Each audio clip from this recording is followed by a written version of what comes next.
Hey guys, tonight we're stepping back into the long twilight of the Middle Ages, 1,000 years where the world seemed to move slowly, marked by faith, duty and survival.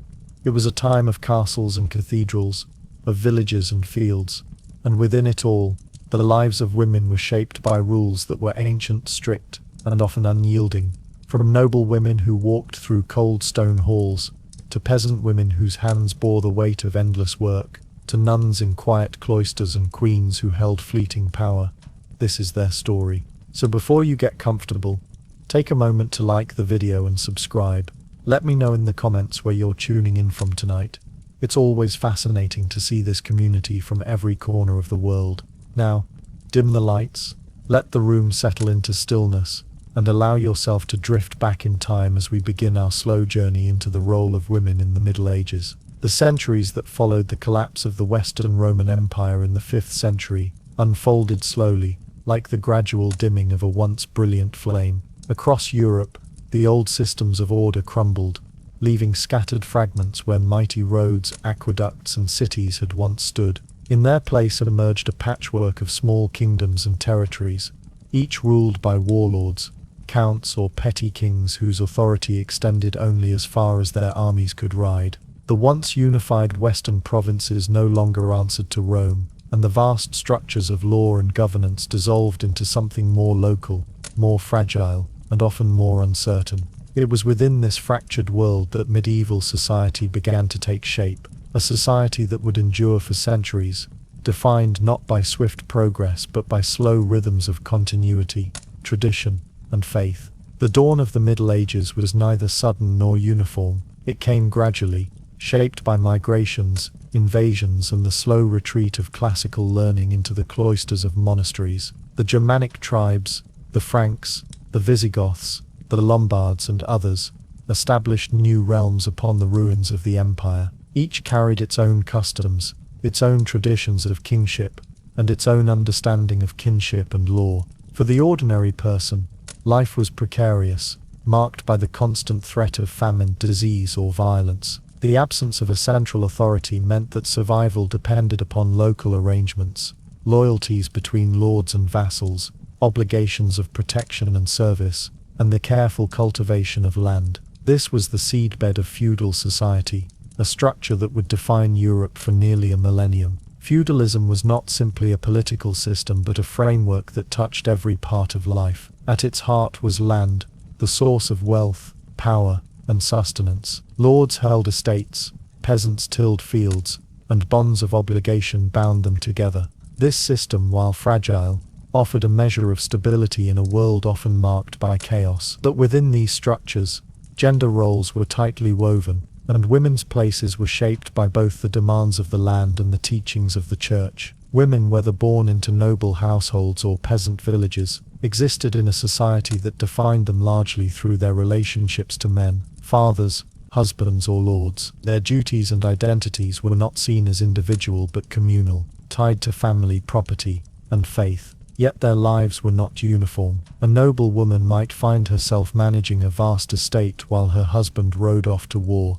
while a peasant woman might spend her life in ceaseless toil, bent over fields, preparing food, raising children, and performing the countless small tasks that sustained village life. In both cases their work was essential, even if it was rarely recorded in chronicles or celebrated in epic tales. The moral framework of the early medieval world was deeply influenced by Christianity. The Church, rising as the most powerful institution in the absence of imperial Rome, provided spiritual guidance, but also imposed strict teachings on gender and morality. Women were often viewed through the lens of biblical narratives. Eve, whose disobedience was believed to have brought sin into the world, and Mary, whose obedience and purity offered a model of ideal womanhood. This dual image, temptress and saint, sinner and mother, shaped expectations profoundly. Women were to be modest, obedient and devoted to household and family, yet they were also entrusted with the endless, unglamorous labor of sustaining life.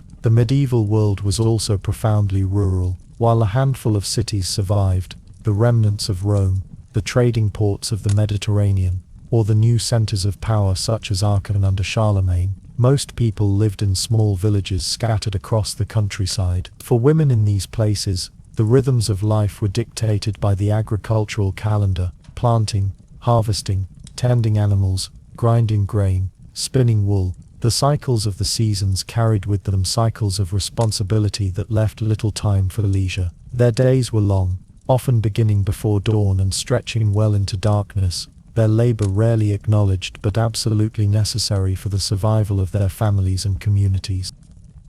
At the same time, noble households created a parallel world, one of stone castles and fortified manors. Here, women of high birth faced expectations of marriage alliances, dowries, and the preservation of family honor. From a young age, noble girls were pawns in the networks of kinship that bound lords together, often betrothed long before they reached maturity. Their role was to cement alliances, produce heirs, and maintain the dignity of their households. Yet they too had responsibilities that extended beyond the private sphere. When husbands were absent, noble women could oversee estates, manage servants, and sometimes even administer justice. Though their authority was constrained, it was nonetheless real, exercised in the shadow of their male relatives, but vital for the functioning of the feudal order. The legal traditions of the early medieval kingdoms further codified women's subordination. Inheritance laws often favored male heirs, leaving daughters with smaller portions or excluding them altogether. A woman's property, if she possessed any, typically passed into the control of her husband upon marriage. Yet within these laws were small variations, different from region to region, reflecting older tribal customs or local practices. In some places, widows retained a degree of independence, able to manage lands or wealth in the absence of a male guardian. In others, their autonomy was sharply curtailed. The overall picture was one of limitation, but not total uniformity, shaped by both legal codes and unwritten customs. Despite these restrictions, women were indispensable to the survival of their communities. Their labor in the fields, their role in raising children, their care in times of sickness, and their knowledge of household remedies and herbal medicine all sustained medieval society in countless ways. These contributions were rarely recorded, yet they were the foundation upon which daily life rested. Without women's labor, neither village nor castle could function. The medieval chroniclers, who often focused their attention on battles, kings and saints, seldom acknowledged this reality. Yet it was undeniable. Women's roles, though constrained by law and custom, were essential to the endurance of the medieval world. As the centuries progressed, this society grew more structured, more layered, and more deeply bound to the rhythms of feudalism and the church. The Middle Ages was not static. It witnessed invasions by Vikings and Magyars, the rise of kingdoms, the spread of monasteries, and the slow expansion of trade. But through these shifts, the expectations placed upon women remained consistent. They were to sustain, to serve, and to submit.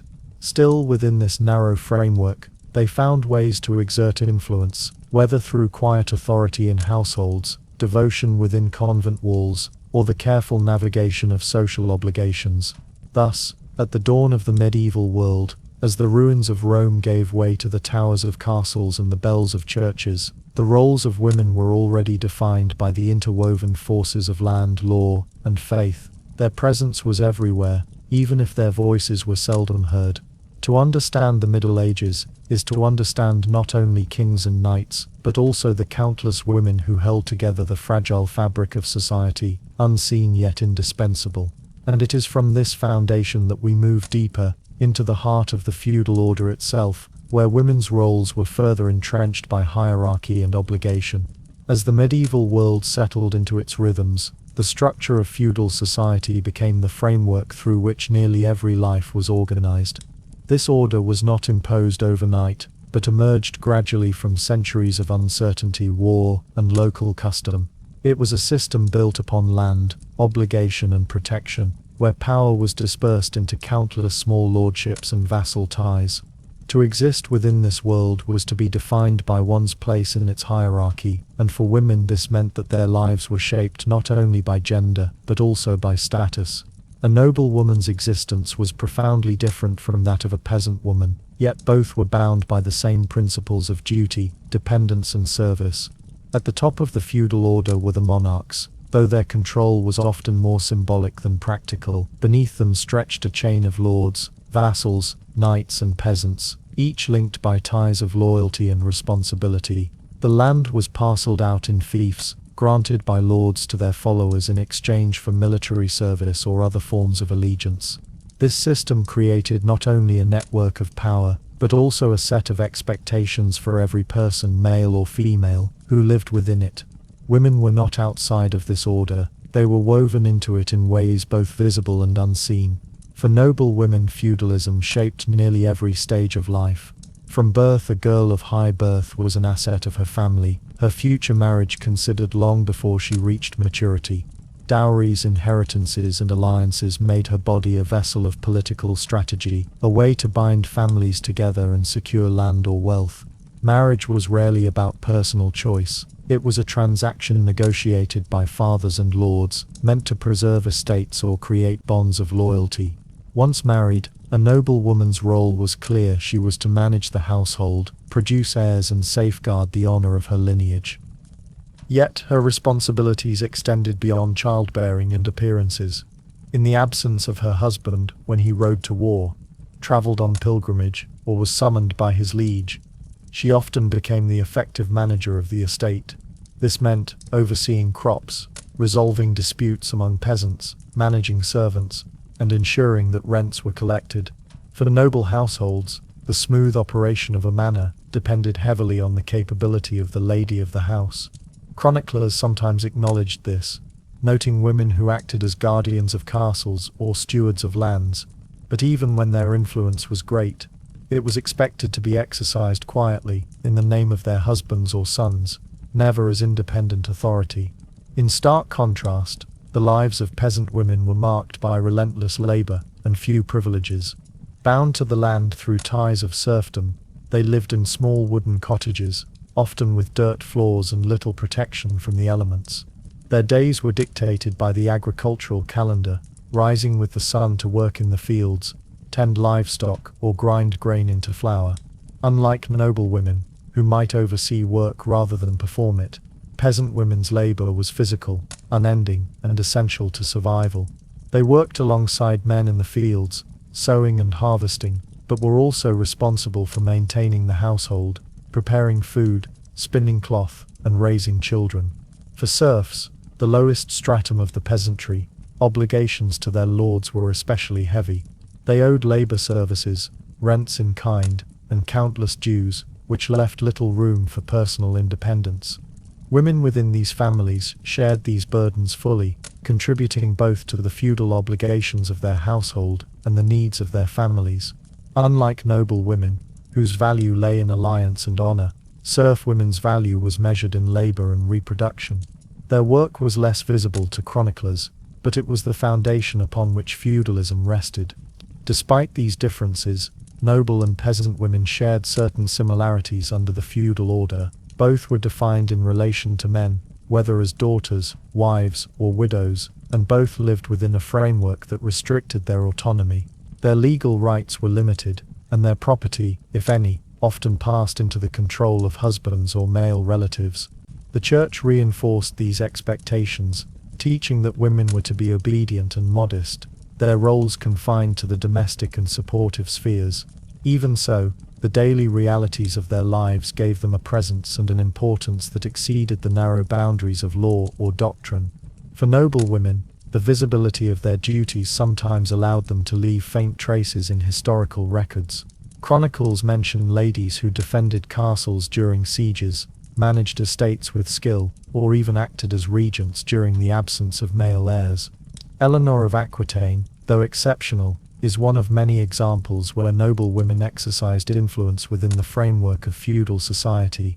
Yet for every recorded noble woman, countless others performed similar roles in obscurity, their work sustaining the nobility but rarely earning recognition. For peasant women, documentation is even scarcer, yet archaeological evidence, manorial records, and later accounts reveal a life of ceaseless effort. They wove cloth, brewed ale, tended gardens and bore children, all while meeting the feudal obligations of their lords. Their world was one of endurance, with little opportunity for escape or advancement.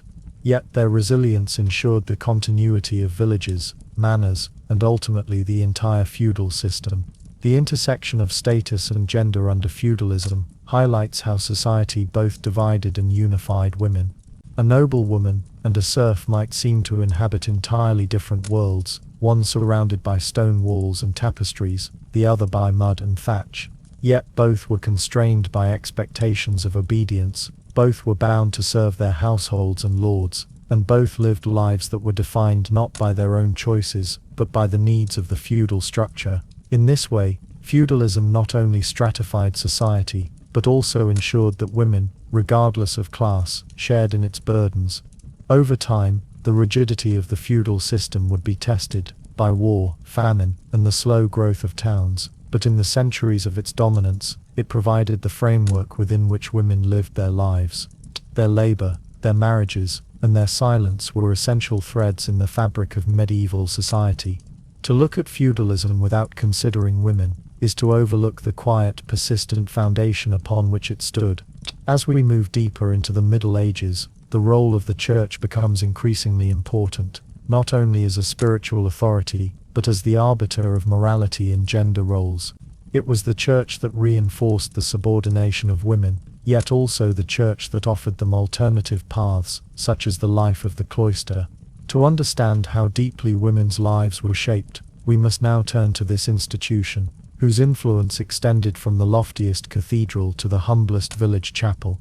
As the feudal order settled into its patterns, another force stood above even the most powerful lords and monarchs, shaping lives in ways more profound than law or custom. This was the Church, the institution that after the collapse of Rome rose to become the unifying structure of medieval Europe.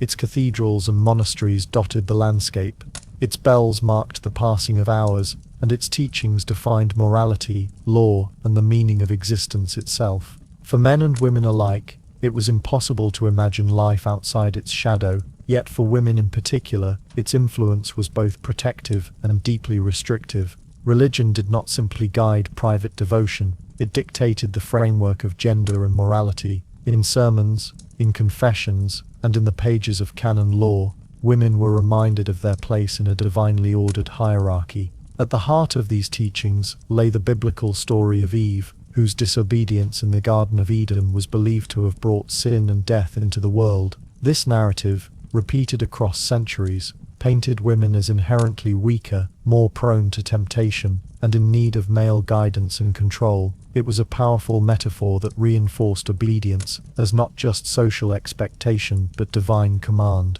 Alongside Eve, however, stood another figure, the Virgin Mary. Where Eve represented disobedience and sin, Mary embodied purity, humility, and obedience to God. She became the model of ideal womanhood in the medieval imagination, the standard against which all women were measured. Between these two poles, the fallen temptress and the saintly mother, medieval women were judged, praised, or condemned. Few could live up to the impossible standard of Mary, yet the fear of being likened to Eve was ever present, used by priests and moralists to urge women toward modesty, silence, and submission. The authority of the Church extended into every corner of women's lives. Marriage was declared a sacrament, no longer a simple contract between families, but a holy union overseen by priests. This elevated the spiritual importance of marriage, but it also placed new restrictions on women. Their sexuality was carefully regulated, their fertility framed as their divine duty, and their obedience to husbands reinforced by religious teaching. Even the smallest aspects of daily life,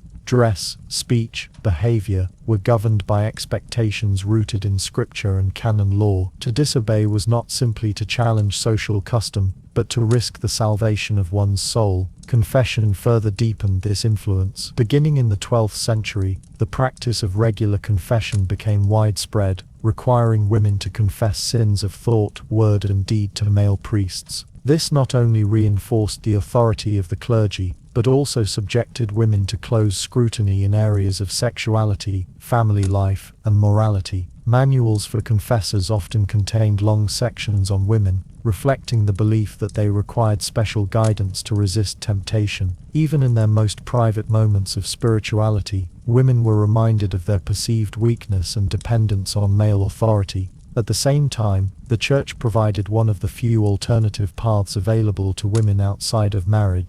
The convent offered a life dedicated to God, where women could escape the dangers of childbirth, the demands of feudal marriage, and the limitations of secular society. Within cloistered walls, some women found opportunities for education, artistic expression, and leadership as abbesses. Figures like Hildegard of Bingen remind us that the religious life, though strict, could also grant a measure of independence and influence that was rarely available elsewhere. Yet even in convents, the ideal was obedience, humility, and service, mirroring the expectations placed upon women in the wider world. Beyond doctrine, the Church shaped women's lives through ritual and rhythm. The liturgical calendar structured the year, marking time through feasts, fasts, and holy days. Women's roles in these observances were often secondary, caring for households during fasts, preparing special foods, or weaving vestments, but they were nonetheless central to the fabric of religious life.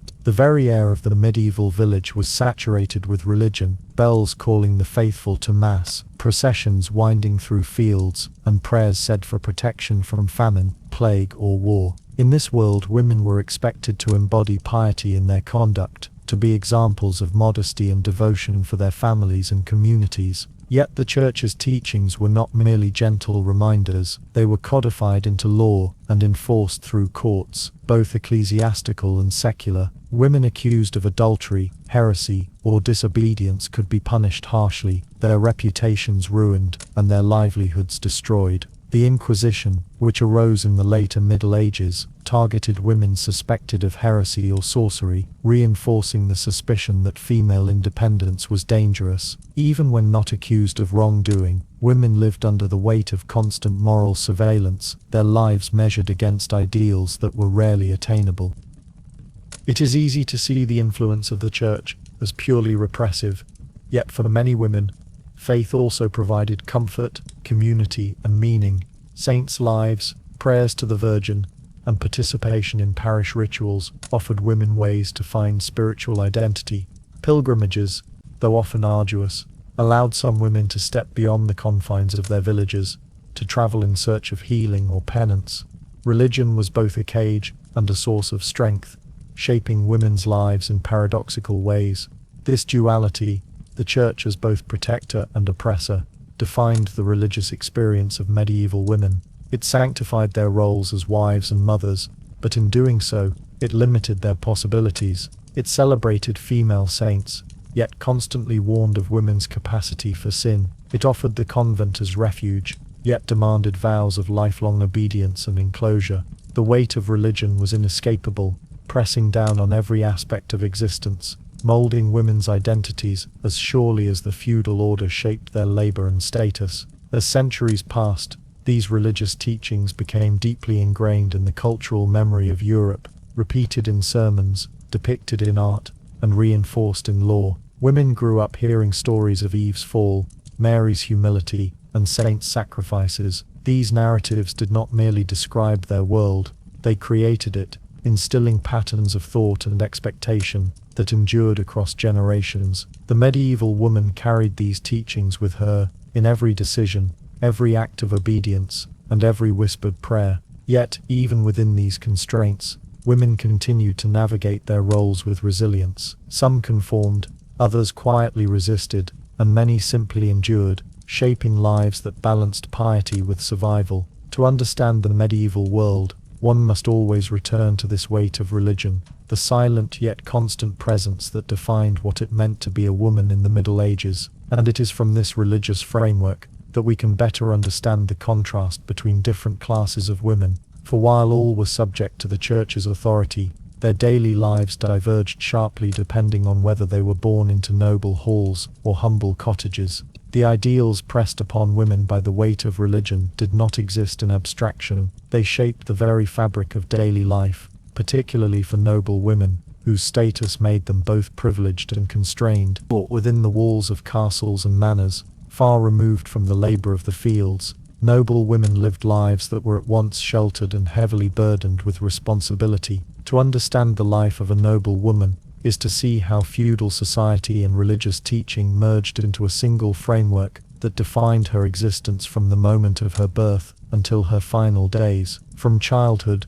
noble girls were rarely considered as individuals with their own paths to follow. They were first and foremost the daughters of noble fathers, living pieces of dynastic strategy. Betrothals could be arranged when they were little more than children, sometimes even in infancy, their future marriages negotiated as part of treaties, alliances, or settlements of disputes. A dowry was carefully calculated, land and wealth measured not in terms of what a girl might need, but in terms of how she could secure or expand her family's influence. Her future husband was often many years her senior, a man chosen not for compatibility, but for his place in the web of feudal allegiances. The upbringing of noble girls reflected these expectations. While their brothers might train in arms and prepare for knighthood, noble daughters were prepared for marriage and household management. They were taught skills considered essential for a lady of rank: embroidery, music, etiquette, and the supervision of servants.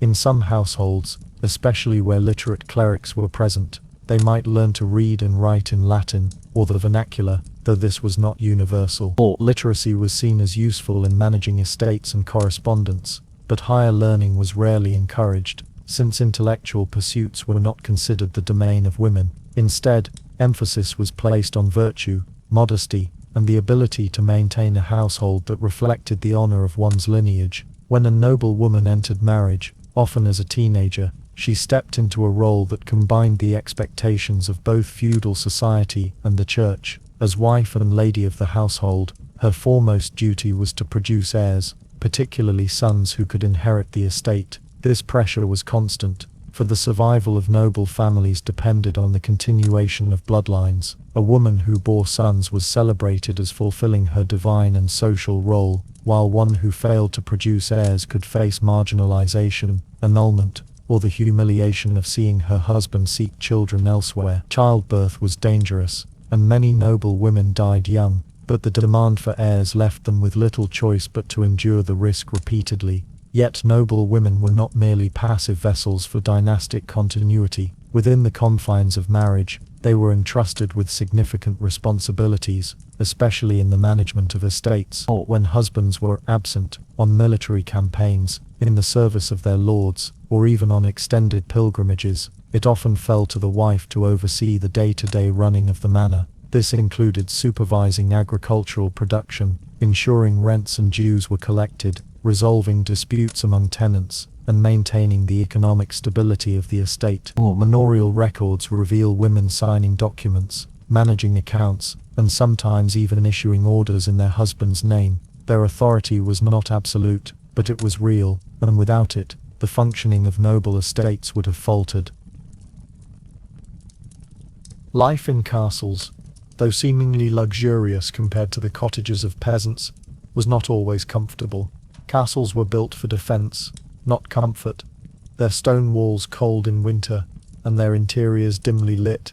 Noble women spent much of their time indoors, accompanied by servants, ladies-in-waiting, and children. Their days revolved around household tasks, prayer, and the supervision of others, punctuated by feasts, religious observances, and the occasional entertainment brought to the hall. They embroidered banners, prepared dowries for daughters, and instructed young servants in their duties. Socially, they were expected to embody refinement and virtue, their behavior scrutinized as a reflection of their family's honor. Beyond their households, noble women were also key players in the networks of patronage that defined medieval society. They sponsored churches, funded chapels, and sometimes even commissioned manuscripts or works of art. These acts of piety not only demonstrated devotion, but also reinforced the prestige of their families. Religious patronage in particular was seen as an extension of a woman's virtue, a way to display her humility and piety, while simultaneously elevating the status of her lineage. In rare cases, noble women exercised political influence that extended beyond household management.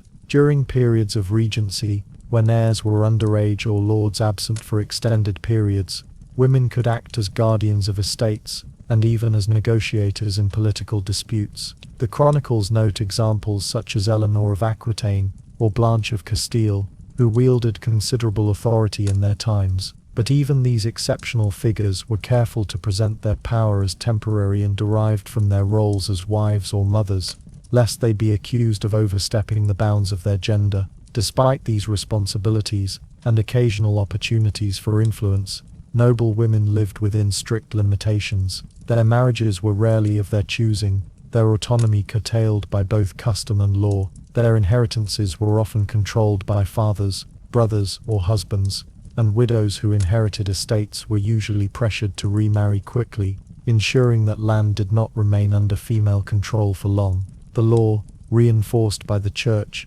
ensured that women were guardians of property, never its true masters. The rhythms of a noble woman's life were thus shaped by a mixture of duty, expectation, and endurance. From the moment of betrothal, her path was laid out: marriage, children, estate management, widowhood. Some embraced this role, others resisted quietly, and many simply lived within it, finding ways to exert influence where they could.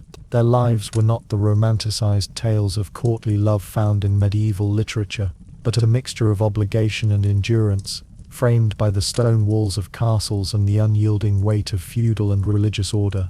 The noble woman's existence, though distinct from that of peasant women, was not free from hardship or constraint. Both lived lives that were shaped more by duty than by choice, and both bore the weight of expectations that extended far beyond their own desires. But where noble women oversaw estates and dynasties, peasant women bore the burdens of physical labor, tethered to the soil that sustained everyone else. To understand the full spectrum of medieval womanhood, one must now turn from the halls of castles to the cottages of villages, where the majority of women lived out their days in toil and obscurity. While noble women lived within the stone walls of castles, surrounded by servants and the weight of dynastic expectation, the vast majority of medieval women lived lives of labor in villages scattered across the countryside. These were the peasant women, bound to the rhythms of the land, whose days unfolded according to the changing seasons and the demands of survival. Unlike their noble counterparts,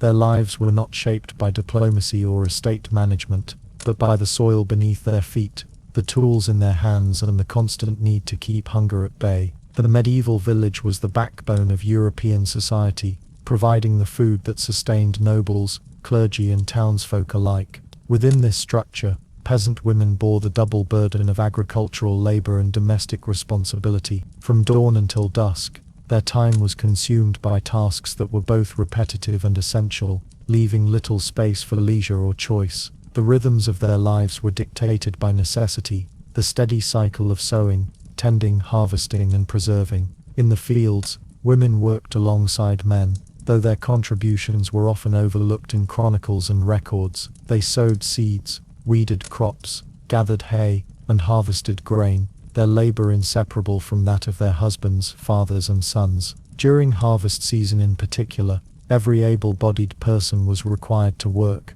and women's presence in the fields was vital. The tools they used, sickles, rakes, baskets, were simple, unchanged for generations, yet they allowed for the gathering of wheat and barley that would sustain families through the long winters. The work was grueling, often carried out under the hot summer sun or in the damp of early mornings, yet it was indispensable. Beyond the fields, women's hands shaped the daily bread that fed their families. Bread was the staple food of medieval Europe, and its preparation fell largely to women. They ground grain in small hand mills, when access to larger mills was limited, kneaded dough, and baked loaves in communal ovens or hearths. This process was labor-intensive, requiring constant attention, for bread not only provided sustenance, but also determined whether families could endure the hunger seasons that followed poor harvests. The smell of baking bread was a familiar one in villages, mingling with the smoke of hearths and the earthy scent of soil carried in from the fields. Animal husbandry was another domain of peasant women. They milked cows and goats, churned butter, tended chickens, and cared for pigs. These tasks, though seemingly small, provided essential supplements to diets that otherwise relied heavily on grain. Milk became cheese, eggs became meals, and animals could be sold or traded at local markets. Women were often responsible for spinning wool and flax, turning raw fibers into thread, which could then be woven into cloth or traded. The spinning wheel was not just a symbol of domesticity, it was a lifeline connecting women's labor to the broader economy of survival. Childbirth was a constant presence in the lives of peasant women, yet it was fraught with danger. With little access to medical knowledge beyond folk remedies and the assistance of midwives, childbirth carried significant risks. Many women died in labor, and many children did not survive infancy. Large families were common, not out of choice, but out of necessity, for high mortality rates meant that only some children would reach adulthood. The presence of midwives in villages reflects the communal nature of this experience, as women supported one another during moments of birth and loss. Relying on traditions passed down through generations, the domestic sphere was no less demanding. Peasant women cooked meals over open fires, washed clothing in rivers or wooden tubs, and mended garments until they were little more than patches sewn together. They hauled water from wells, collected firewood from forests, and ensured that households functioned with the few resources available. Their labor rarely paused, for when the day's work in the fields was finished, the tasks of home still remained. This ceaseless rhythm left little room for rest, yet it was the glue that held peasant families together. Socially, peasant women's roles were defined by both community and obligation. They were expected to contribute to the collective work of the village, whether through harvesting, preparing food for festivals, or paying dues to their lords. Feudal obligations extended into their lives as well, with women sometimes required to perform labor services for the manor. These duties could include spinning, brewing, or tending the lord's animals. The manorial system, which bound peasants to the land, meant that their labor was not entirely their own. Part of it was always owed to those who held power over them. Religion also permeated the world of peasant women. The church demanded attendance at mass, participation in holy days, and obedience to moral codes. Women prayed for healthy harvests, for safe childbirths, for the survival of their families. Saints were invoked as protectors, and the Virgin Mary stood as an ideal of purity and motherhood. Yet religion also added weight to their burdens, reinforcing obedience and humility as virtues. Confession and sermons reminded them of their duties as wives and mothers, linking spiritual salvation to everyday obedience. Though their lives were harsh, peasant women also built networks of resilience. Villages were tightly knit communities where women supported one another, whether through sharing labor, exchanging goods, or offering comfort in times of hardship.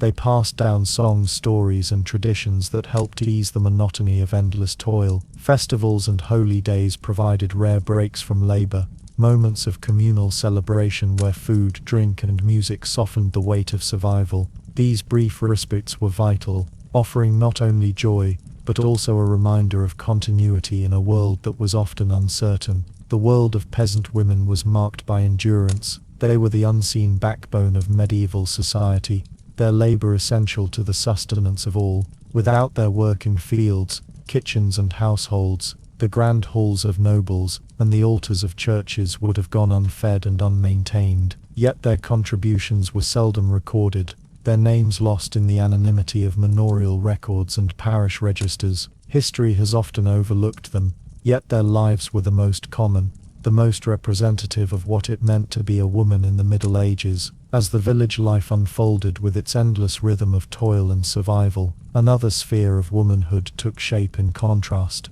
While peasant women labored in fields and noble women managed estates, some women found themselves drawn into the world of faith itself, not merely as parishioners, but as those who dedicated their lives to God. Marriage in the medieval world was not a union built upon notions of affection or companionship in the way modern minds might imagine. It was instead a contract, a binding agreement that served the interests of families, estates, and communities more than the desires of the individuals who entered it. For both noble and peasant women, marriage was considered not only a natural stage of life, but also a duty, one closely tied to economic survival, religious doctrine, and the continuation of family lines. In this way, a woman's identity was often measured less by her individuality and more by her roles as wife and mother, roles that carried immense expectations and endless burdens. The Church, with its firm grip on moral and legal life, emphasized marriage as a sacrament, declaring it indissoluble once properly formed. This sacramental character lent marriage a spiritual weight, though its practical function remained rooted in social and economic necessity. Among nobles, marriage contracts were drawn up to arrange dowries, exchange lands, and forge alliances between families. Among peasants, marriage secured labor partnerships, ensuring that households had two working adults to manage fields, animals, and children. In both cases, the decision of whom a woman would marry was rarely her own. It was guided by her family, community expectations, and sometimes by her lord, whose approval could be required for serfs or tenants. The rituals of marriage reflected this contractual character. Betrothals were often arranged years in advance, with agreements formalized by the exchange of tokens or written charters. Weddings themselves, though festive, were not purely private celebrations. They were witnessed by the community, often conducted on the steps of churches, reinforcing the idea that marriage was a public bond with legal and spiritual consequences. Love might develop within marriage, but it was not its foundation. Instead, mutual obligation was emphasized, the husband as provider and protector, the wife as an obedient partner, homemaker and mother. Central to this framework was the expectation of fertility. A woman's value within marriage was deeply bound to her ability to conceive and bear children, particularly sons. Inheritance systems across Europe, rooted in feudal law and custom, placed immense emphasis on male heirs, and wives were expected to secure the continuation of family lines. The pressure was felt most acutely among noble families, where dynastic survival depended on succession, but it was present at every level of society. A woman who bore children fulfilled her role. One who did not could face scorn, blame, or even annulment. Infertility was almost always attributed to the woman, regardless of the actual cause, and it could bring immense shame. Motherhood itself was a demanding and often perilous vocation. Pregnancy came frequently, for without modern knowledge of contraception, women spent much of their adult lives either pregnant or nursing. Childbirth was one of the most dangerous events in a woman's life, with maternal mortality rates high due to complications, infection, and lack of medical intervention.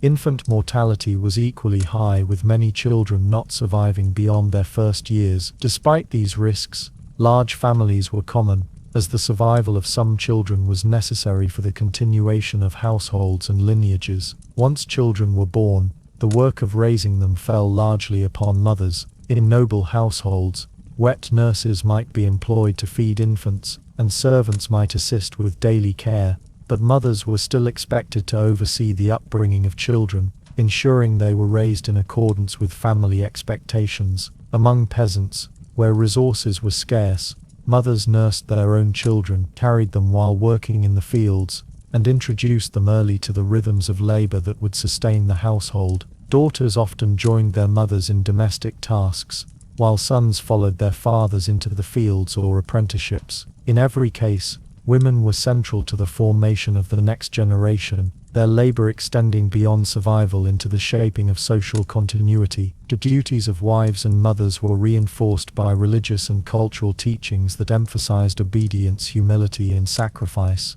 The model of the Virgin Mary was constantly invoked, presenting an ideal of purity, devotion, and maternal care. Sermons reminded women that their path to salvation was tied to their service within marriage and the family. Obedience to husbands was framed not only as social order but as divine command, with St. Paul's writings frequently cited as justification. In this way, the personal experiences of marriage and motherhood were elevated, or constrained into spiritual obligations, leaving little room for resistance. Despite the weight of these expectations, women found ways to exercise agency within marriage. Wives in peasant households often managed household finances, controlled food stores, and made decisions about daily survival. In noble households, Wives sometimes acted as advisors to their husbands or wielded authority when their spouses were absent. Mothers also shaped the futures of their children, particularly daughters, by arranging marriages,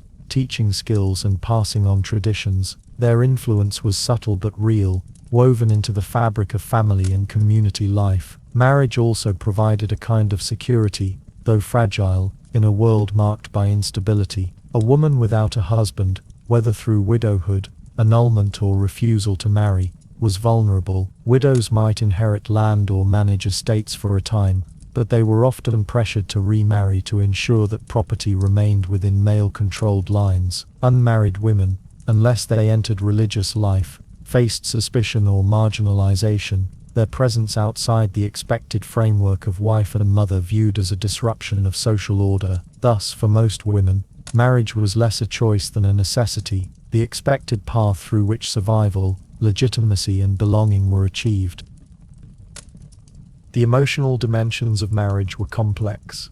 While many unions were practical arrangements, bonds of affection could and did develop between husbands and wives over time. Shared labor, mutual reliance, and the experience of raising children together fostered ties that went beyond contract. Yet love, when it appeared, was considered a fortunate byproduct rather than the foundation of marriage itself. Literature of the time often distinguished between courtly love, a stylized, often extramarital form of devotion celebrated in poetry, and the practical bonds of marriage, which remained rooted in duty and obligation. Marriage and motherhood, then, were the twin pillars upon which most women's lives were constructed. They provided identity, social status and purpose, but also imposed heavy burdens, risks and constraints. To step outside these roles was difficult and rare, leaving most women bound to the same rhythms that had shaped generations before them. As women bore children, raised families, and endured the cycle of pregnancies, births and losses, the world around them was also shaped by forces of faith, community and survival. Yet not all women lived within marriage. Some sought a different path, turning away from worldly obligations to dedicate themselves to religious life, where convents and abbeys offered an alternative framework of meaning and identity. For most medieval women, life revolved around the household, the fields and the rhythms of marriage and motherhood. Yet, scattered across Europe, another path existed, one that removed women from the demands of family and the burdens of childbearing. This was the cloistered path, where convents and abbeys rose as quiet sanctuaries, enclosed communities in which women could dedicate their lives to God. These institutions offered an alternative form of existence, shaped by prayer, discipline and communal living, and for some women they provided opportunities for education, influence, and even a measure of independence that stood in contrast to the limitations of the outside world. The origins of female monasticism in Europe stretched back to the early centuries of Christianity, when women withdrew into ascetic communities, or lived as anchoresses in cells attached to churches. By the Middle Ages, however, convents had become established institutions, often supported by noble patrons or wealthy families who endowed them with land and resources. These houses ranged from modest priories to vast abbeys, their cloister walls enclosing not only dormitories and chapels, but also gardens, kitchens, scriptoria, and infirmaries. Life within these walls was ordered by the rule, most often that of Saint Benedict, which prescribed prayer, labor, and obedience as the framework for monastic life. For many women, entry into a convent was not entirely a matter of choice. Families, particularly those of the nobility, sometimes placed daughters into religious houses as a means of securing alliances, disposing of surplus heirs, or ensuring prayers for their souls. The dowry of a nun could be less costly than that of a bride, making the convent an attractive option for families with limited means. At the same time, some women actively sought the religious life, drawn by a sense of devotion or a desire to avoid the constraints of marriage. In either case, the convent became a space in which women were separated from the secular world, their lives reshaped by vows of poverty, chastity, and obedience. The daily rhythm of a nun's life was structured around the divine office, the cycle of prayers that punctuated the hours of the day and night. Matins before dawn, lauds at sunrise, prime, tess, sext, nun, vespers, and compline. These services divided the day into intervals of devotion, their chanting echoing through the stone halls of chapels. In between, nuns engaged in manual labor, tending gardens, preparing meals, copying manuscripts, or caring for the sick.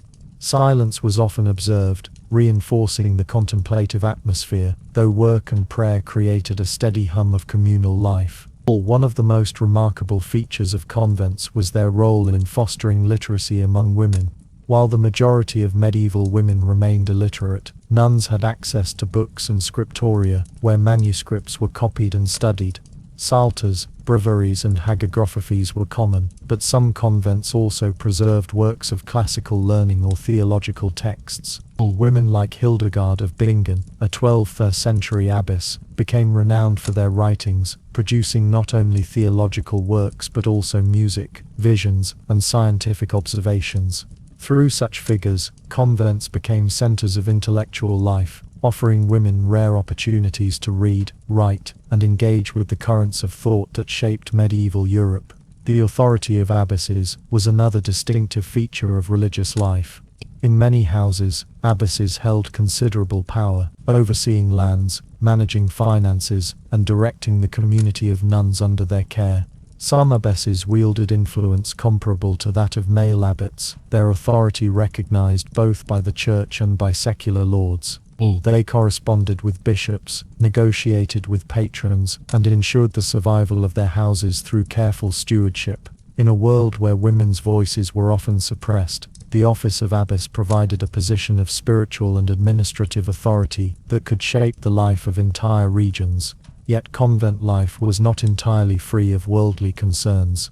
The wealth and endowments of religious houses often tied them to noble families, creating tensions between spiritual ideals and practical realities. Nuns from wealthy backgrounds sometimes enjoyed more comfortable lives than those of humbler origins, and the line between cloistered devotion and aristocratic privilege could blur. At times, reform movements swept through the monastic world, seeking to restore discipline, curb excess, and renew the purity of religious observance. These reforms reflected the ongoing tension between the ideals of poverty and chastity, and the realities of wealth, influence and human frailty within cloistered walls. The convent also provided refuge for women who sought safety or stability. Widows could enter religious houses, finding in them a place of security after the upheaval of losing a husband. Unmarried women, who might otherwise face marginalization, could embrace the religious life as a recognized and respected alternative. For some, the cloister was a sanctuary from violence, political turmoil, or the harsh demands of peasant labor. Behind its walls, women could live with a degree of protection, their lives shielded from the uncertainties that plagued the wider medieval world. Religious life also allowed for expressions of female spirituality that extended beyond the boundaries of the convent itself. Some women became anchoresses, living enclosed in small cells attached to churches, where they pursued lives of prayer and seclusion.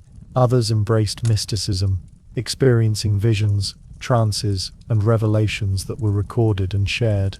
Figures such as Julian of Norwich and Catherine of Siena, though not always cloistered in the strict sense, demonstrated how religious devotion could become a channel for female voice and authority, shaping theological and devotional currents far beyond their immediate communities. Yet cloistered life was not without sacrifice. The vows of poverty, chastity, and obedience meant that women relinquished the chance to bear children, to hold property, or to direct their own futures beyond the framework of religious obedience. Life within convent walls could be austere, with long hours of prayer, limited diet, and strict discipline. Contact with the outside world was restricted, and the renunciation of family ties was expected. For some, this represented liberation from worldly demands. For others it was a heavy burden, endured rather than embraced. Still, the convent remained a unique space in the medieval landscape, one that contrasted sharply with the fields of peasant women and the halls of noble households. It offered literacy in a world of illiteracy, spiritual authority in a world of subordination, and community in a world where women's lives were often isolated within the home. It was both a place of limitation and a place of possibility, shaping the lives of countless women who sought or were placed into the cloistered path. As the chanting of nuns echoed through chapels and the pens of scribes traced letters onto parchment, the wider world of medieval women continued in its relentless cycle. Outside the convent walls, women labored in fields, bore children, and managed households, their lives still defined by toil and survival. Yet within the cloisters, another form of life unfolded, one that revealed the diversity of paths available to women in an age so often defined by constraint. From these spiritual enclaves, the story of women in the Middle Ages expanded further, reaching beyond fields and convent walls into the bustling growth of medieval towns and cities, where new roles, new trades, and new challenges awaited. While the cloistered path offered women a life of devotion and contemplation, most women remained firmly embedded in the practical realities of daily labor. Beyond the fields of peasant villages and the stone halls of noble estates, there stretched another sphere of medieval existence, the growing towns and market centers, where trade, craft, and commerce created opportunities for women to engage in work outside the household.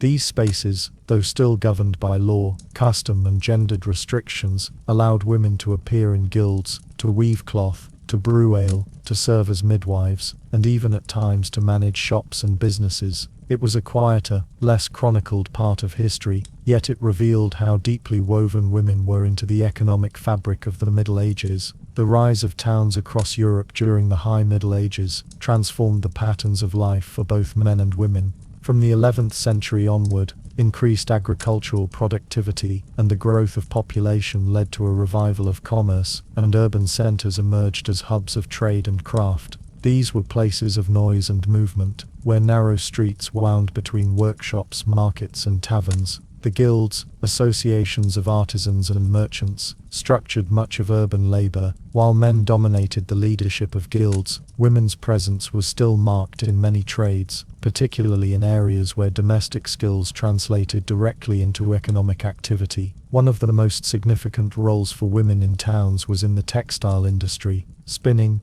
weaving, dyeing, and finishing cloth were central to medieval economies, and women formed the backbone of this work. In many regions, spinning was considered almost exclusively women's labor, and it became so closely associated with female identity that the term distaffside entered common speech to denote maternal lineage. Women wove in homes, in small workshops, and in larger guild-regulated trades, producing cloth for local use and for export. Though guild rules often limited their advancement, records reveal that women did appear as members, especially as widows who inherited their husbands' shops, or as independent workers in trades linked to their households. Brewing was another area in which women played a prominent role. Ale, a staple drink in medieval Europe, was consumed daily across all classes, and brewing it was a familiar domestic task that easily extended into commercial activity. Women who brewed for sale became known as alewives or brewsters, and in many towns they formed an essential part of the local economy. Some ran small operations out of their homes, while others managed larger enterprises. Over time, as brewing became more lucrative and professionalized, men increasingly entered the trade, and women's presence diminished. Yet for centuries, the production and sale of ale remained a significant occupation for women, one that placed them in direct contact with markets, taverns, and communities. Midwifery was another female-dominated field, though its recognition as a profession varied. Women assisted in childbirth, a role that combined practical knowledge with cultural and religious significance. The midwife's work was not only physical but also spiritual, as she was often responsible for baptizing infants in emergencies and guiding women through the dangerous process of labor. While physicians and universities remained closed to women, midwives practiced based on experience, apprenticeship, and community trust. In later centuries, church and civic authorities attempted to regulate midwifery, requiring oaths and licenses, but throughout the Middle Ages, it remained one of the most important and distinctly female roles within society. Commerce also provided openings, however narrow, for women. Markets were filled with female vendors selling bread, dairy, vegetables, and small goods, their stalls lined along busy streets and market squares. Women managed shops, often alongside their husbands, and widows sometimes continued businesses on their own. Records from towns like London, Paris, and Cologne show women engaging in a wide range of commercial activities: pawnbroking, money lending, innkeeping, and even large-scale trading ventures, though they faced legal restrictions, especially regarding property ownership and contracts. Their presence in business life was undeniable. The guild system both constrained and supported women's economic roles. While many guilds excluded women from full membership, some admitted them under specific conditions. Widows in particular were frequently allowed to continue their husband's trade, ensuring the survival of family businesses. In a few cases, women achieved recognition in their own right. In Paris, for example, the silk weaving trade saw active participation from women, while in England, brewing and textile guilds documented significant female involvement. Still, women's work often remained invisible in official records, folded into the activities of households and workshops, rather than acknowledged as independent labor. Education was another limiting factor. While convents offered literacy to some, most urban women lacked access to formal schooling. Their skills were learned through apprenticeship, observation, and oral instruction. Yet literacy was not always essential to their trades, and many successfully navigated the practical world of markets and workshops without it. Where women did achieve literacy, particularly in mercantile families, they sometimes managed correspondence, kept accounts, and participated in the increasingly complex networks of urban commerce. Despite these contributions, the wider culture continued to view women's work as secondary to that of men. Legal systems reflected this, often placing women under the guardianship of fathers or husbands. Contracts signed by women might require male approval, and inheritance laws typically favored male heirs. Women's economic roles were therefore precarious, subject to shifts in marital status, local regulations, and broader economic trends. Nonetheless, their labor was indispensable, whether in producing cloth, brewing ale, assisting childbirth, or supplying markets. The perception of female economic activity was also shaped by cultural attitudes. Alewives, for example, were often depicted in satirical poems and illustrations as dishonest or immoral,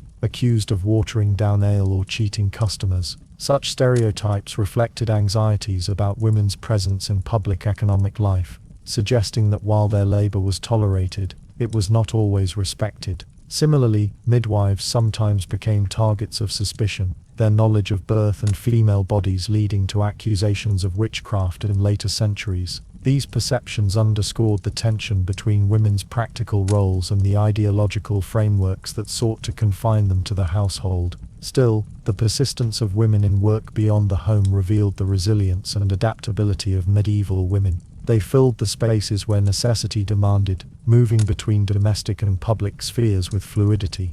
Their contributions, though often overlooked by chroniclers, sustained families, communities, and economies. Without their labor in spinning, brewing, birthing, and selling, the medieval world could not have functioned as it did. As towns grew and markets flourished, the visibility of women in economic life became more pronounced. They were not merely passive figures within households, but active participants in the survival and prosperity of their communities. Their work was rarely celebrated, yet it remained vital. And as the medieval centuries advanced, another realm of labor, one even more contested, began to draw them in the world of healing and medicine, where women's roles as caregivers, midwives, and herbalists crossed into the guarded territory of learned physicians and the church, creating both opportunities and dangers. The medieval marketplace, with its bustle of women selling bread, weaving cloth, or brewing ale, revealed how necessity often carried women beyond the walls of the home. Yet their presence in these public spaces always existed beneath a ceiling of rules. The rhythms of law, both secular and sacred, shaped what women could do, what they could claim, and how they might pass their lives from birth to death. While women worked, managed households, and carried the weight of survival, their legal standing remained fragile, bounded by customs that saw them first as daughters, then as wives, and often, if they survived long enough, as widows. Inheritance, property, contracts, and personal agency, all of these were filtered through the lenses of canon law and feudal law, frameworks that reinforced women's dependence on men, while offering only limited avenues for autonomy. In the feudal order, Land was the foundation of wealth, power, and security. Land determined not only the strength of lords and kings, but also the lives of those who labored upon it. For women, land ownership was possible, but it was rarely straightforward. Inheritance laws varied widely across Europe, but most followed principles that favored male heirs. The firstborn son, under primogeniture, usually inherited the estate, ensuring the continuity of male-dominated lines. Daughters might inherit in the absence of sons, but such cases often placed them under the guardianship of husbands or male relatives, transferring their property into male hands through marriage. Women who became heiresses could find themselves powerful, yet this power was seldom their own. Instead, it flowed through them into the men chosen to marry them, making them vessels of property rather than sovereign owners. Widowhood was one of the few conditions that offered women a stronger position under feudal law. Widows often retained dower rights, a share of their husband's estate meant to support them after his death. This might include land, houses, or rents, giving widows a measure of independence rare among married or unmarried women. Some widows ran estates, managed tenants, or even conducted legal business in their own names. Yet these rights were carefully circumscribed, designed more to maintain social order than to grant genuine equality. A widow's freedom often lasted only until she remarried, at which point her property and rights once more passed into the hands of her new husband. Canon law, shaped by the Church, also structured women's lives in profound ways. Marriage was not merely a social contract but a sacrament, one governed by religious authority. Consent was essential in theory, but in practice, family arrangements, dowries and alliances weighed more heavily than personal choice. Once married, a woman was expected to obey her husband, reflecting the Church's teachings that linked female submission to the biblical narrative of Eve. Her legal identity became entwined with his, limiting her ability to act independently in matters of property, inheritance, or contracts. Even her body was not her own, for marital obligations bound her to her husband, while canon law emphasized chastity outside of marriage, and fidelity within it, as cornerstones of social order. The limitations imposed by law extended into criminal matters as well. Women could be tried and punished in courts, yet their testimony was often regarded as less reliable than that of men. In some regions, women were barred from serving as witnesses or from bringing certain types of cases to court. Sexual crimes particularly revealed the gendered imbalance of medieval law. In many jurisdictions, penalties for adultery fell far more heavily on women than on men, reflecting cultural anxieties about female chastity and inheritance legitimacy. Rape, while recognized as a crime, was frequently treated as an offense against a woman's male guardian, her father or husband, rather than as a violation of the woman herself. Settlements could involve marriage between the perpetrator and the victim, binding trauma into the framework of law itself. Sumptuary laws, which regulated clothing and appearance, also carried restrictions that touched women directly. In many medieval towns and kingdoms, rules dictated what women could wear depending on their social status and marital state. These laws were designed not only to preserve social order, but also to reinforce hierarchies of class and gender. They reminded women that even their dress was subject to legal and cultural scrutiny, their identities carefully marked out by visible symbols. The legal world was not uniformly restrictive, however, and in some regions women managed to assert agency. Town charters occasionally granted women limited rights to trade, and urban statutes sometimes recognized female guild members. Noblewomen, especially those serving as regents during the minority of their sons, wielded genuine authority, issuing charters and overseeing estates. Inheritance customs in parts of southern France, for example, allowed daughters to inherit more equitably than in the north, reflecting the diversity of medieval Europe's legal landscape. But these exceptions did not erase the broader reality. Women's rights were always conditional, secondary, and fragile.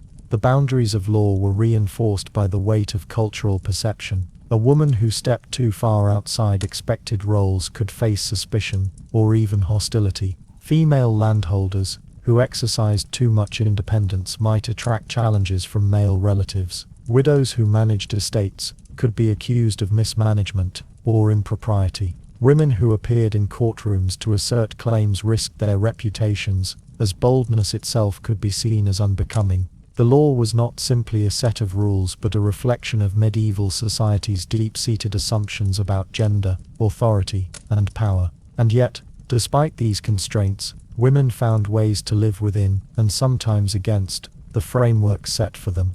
A widow's ability to manage her dower lands might provide her with decades of independence. A merchant's wife might help keep accounts, negotiate deals, or run the shop while her husband traveled. A noble heiress, carefully married to secure alliances, might nonetheless leave behind records of land transactions or patronage that revealed her influence. These moments of agency, small but persistent, revealed the complexity of women's lives under medieval law, constrained but not entirely erased.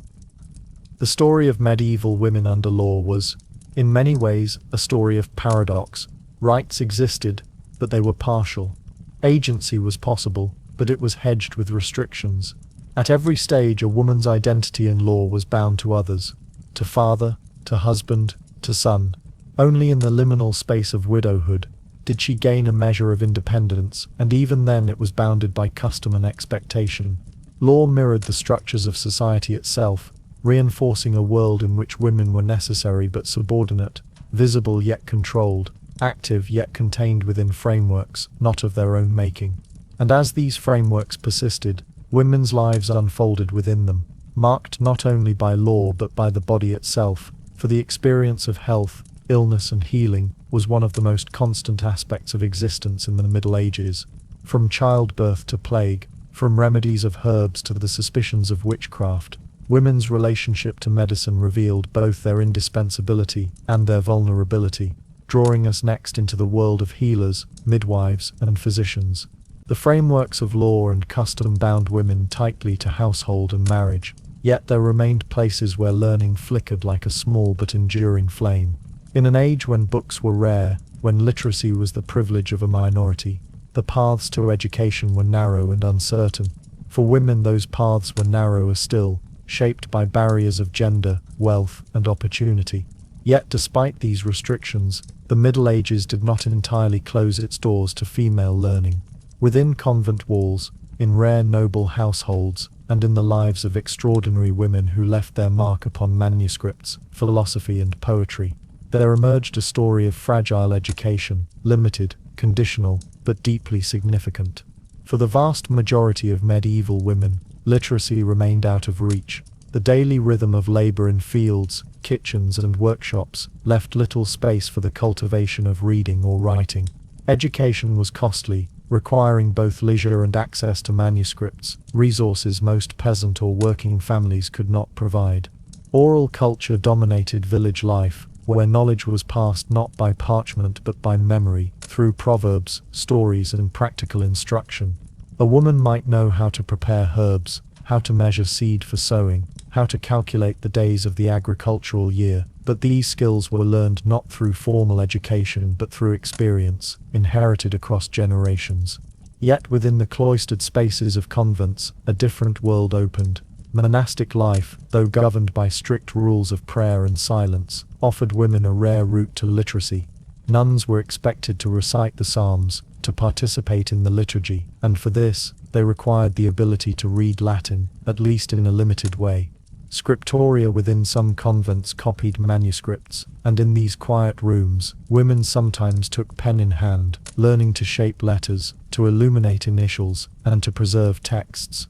While many nuns received only a functional literacy, a few rose to heights of intellectual influence, becoming correspondents of popes, advisors to bishops, and writers whose works endured long beyond their lifetimes.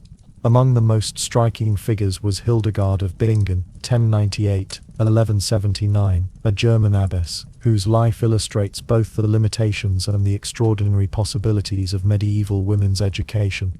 Entering the convent as a child, Hildegard grew to become not only a spiritual leader, but also a writer, composer, and visionary. Her works included theological treatises, medical writings, and music that remains performed even in modern times. Hildegard's letters reveal her engagement with the leading figures of her day, from emperors to popes, showing how education within the convent could lift a woman's voice into the currents of medieval thought. Her writings on natural philosophy and medicine show an intellectual breadth that defied the narrow expectations placed upon women, making her one of the few truly learned female voices to survive from the 12th century. Another extraordinary figure was Christine de Pizan, 1364 c. 1430, often regarded as Europe's first professional female writer. Born in Venice and raised in the French court, Christine received an education unusual for a woman of her time, learning to read and write in multiple languages. Widowed young, she turned to her pen as a means of supporting herself and her children, producing works of poetry, political commentary, and moral philosophy. Her most famous book, The Book of the City of Ladies, written around 1405, directly challenged misogynistic depictions of women in medieval literature, constructing instead an allegorical city, where the virtues and achievements of women formed the foundation of its walls. Christine's career demonstrates how, in rare cases, education enabled women not merely to participate in intellectual life, but to critique it, leaving a legacy of female authorship that stretched into the Renaissance. Such exceptional figures remind us that women's education was not wholly absent, but they also underscore its rarity. For every Hildegard or Christine, there were countless women whose names and voices remained silent, whose opportunities for learning never extended beyond the prayers they memorized or the accounts they managed in their households. In noble families, daughters might be taught to read basic devotional texts. Their education focused on piety, household management, and the skills required for marriage. Queens and noble women occasionally patronized poets or maintained correspondence with religious figures, revealing literacy in action, but their education was seldom intended to prepare them for independence. Rather, it was meant to reinforce their roles as guardians of piety and lineage. Convents too could be double-edged. While they offered learning, they also circumscribed it, tying women's literacy to religious devotion and limiting their access to secular or philosophical texts. Nuns who wrote did so often under the supervision of confessors or with the permission of abbots, reflecting the constant oversight of male authority. The education of women remained suspect, its boundaries policed by the fear that knowledge might unsettle the order of obedience upon which society rested. And yet, across Europe, evidence emerges of women who read, who wrote, who taught their children letters, and who engaged with books. Marginalia in manuscript sometimes reveal women's names, inscriptions left by those who owned or studied the texts. Accounts from urban households show that merchant families sometimes valued literacy for daughters, especially when it aided in keeping accounts or managing trade correspondence. Schools for girls, while rare, existed in some towns, particularly in the later Middle Ages as urbanization expanded and literacy became more practical. These glimpses remind us that education, though restricted, seeped into more corners of female life than official records might suggest. The tension between opportunity and restriction defined the world of women's education in the Middle Ages. It was a fragile thing, sustained by convent walls, noble patronage, or the accidents of circumstance, but it endured, leaving behind traces that show women not only as passive recipients of knowledge, but as creators and preservers of it. Their works, whether theological visions, medical treatises, or poetic defenses of womanhood, reveal a landscape of thought richer than the silence of the majority might imply. As the centuries turned, this fragile intellectual presence intersected with another realm in which women were deeply entangled, the world of medicine and healing. Education often blended into practice, as nuns studied herbals, midwives preserved traditional remedies, and women's knowledge of the body became both indispensable and suspect. From the quiet learning of convents to the smoky kitchens where remedies were prepared, women's relationship to knowledge drew them inevitably into the healing arts, shaping perceptions that would in time lead to both recognition and persecution. The world of medicine in the Middle Ages was not a unified system of hospitals and doctors in the sense understood today, but rather a patchwork of practices, ranging from scholarly medicine rooted in ancient texts, to monastic care provided in infirmaries, to the lived, practical knowledge of ordinary people who knew the virtues of herbs, the signs of childbirth, and the ways to soothe the sick. In this patchwork, women had always been present. They were midwives, tending the mystery of birth. They were herbalists, gathering plants from fields and hedgerows. They were healers, passing down recipes and remedies through memory rather than parchment. For countless communities, their knowledge was indispensable, their presence at the threshold of life and death both ordinary and essential. Yet in the shifting tides of medieval belief, this indispensable knowledge often moved uneasily, caught between respect and suspicion, authority and accusation. Midwifery was perhaps the most visible of women's healing roles. Childbirth was perilous in the Middle Ages, marked by high mortality for both mothers and infants. In this fragile moment, midwives were central figures, guiding labor with techniques passed down through generations, whispering prayers, applying oils and poultices, and cutting the cord that marked the child's entrance into the world. Their work was largely practical, learned by apprenticeship and experience rather than formal training, yet it was recognized enough that midwives often held communal status. In some towns, they were required to be licensed, sworn to perform baptisms in emergencies, revealing the overlap between their practical work and the spiritual anxieties of an age where an unbaptized child was thought to risk eternal loss. To beyond childbirth, women's medical presence extended into the fields and kitchens where herbs were gathered, dried, and brewed into remedies. Plants like sage, rue, rosemary, and comfrey formed the backbone of medieval medicine, and women responsible for gardens and for the health of households were keepers of this botanical knowledge. Monastic texts such as the Physica of Hildegard of Bingen catalogued herbal remedies with scholarly detail, yet in countless households similar knowledge was practiced quietly, without written record. Women brewed teas for fevers, prepared poultices for wounds, and used charms or prayers alongside medicine, reflecting the blurred boundaries between physical and spiritual healing in medieval thought. This practical knowledge coexisted uneasily with the formal medicine taught at universities from the 12th century onward, which was dominated by men and rooted in Latin translations of Galen, Hippocrates, and Avicenna. Female healers were generally excluded from this scholarly tradition, yet their work filled gaps it could not reach. In villages far from university-trained physicians, the local midwife or herbalist was often the only accessible healer. Even in towns, physicians might be called upon by the wealthy, but for the poor, women's remedies remained central. This duality, of learned medicine on one side and folk practice on the other, framed the complex position of women as healers, necessary, practical and widespread, yet without the institutional recognition that might shield them from suspicion. Suspicion, however, was never far away.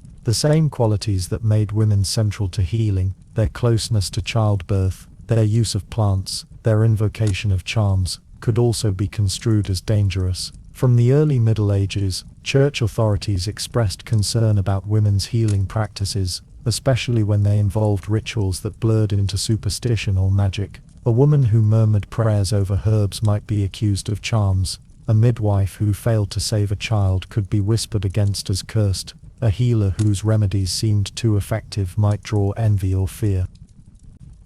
These suspicions deepened in the later Middle Ages, as the association between women, medicine, and witchcraft grew stronger.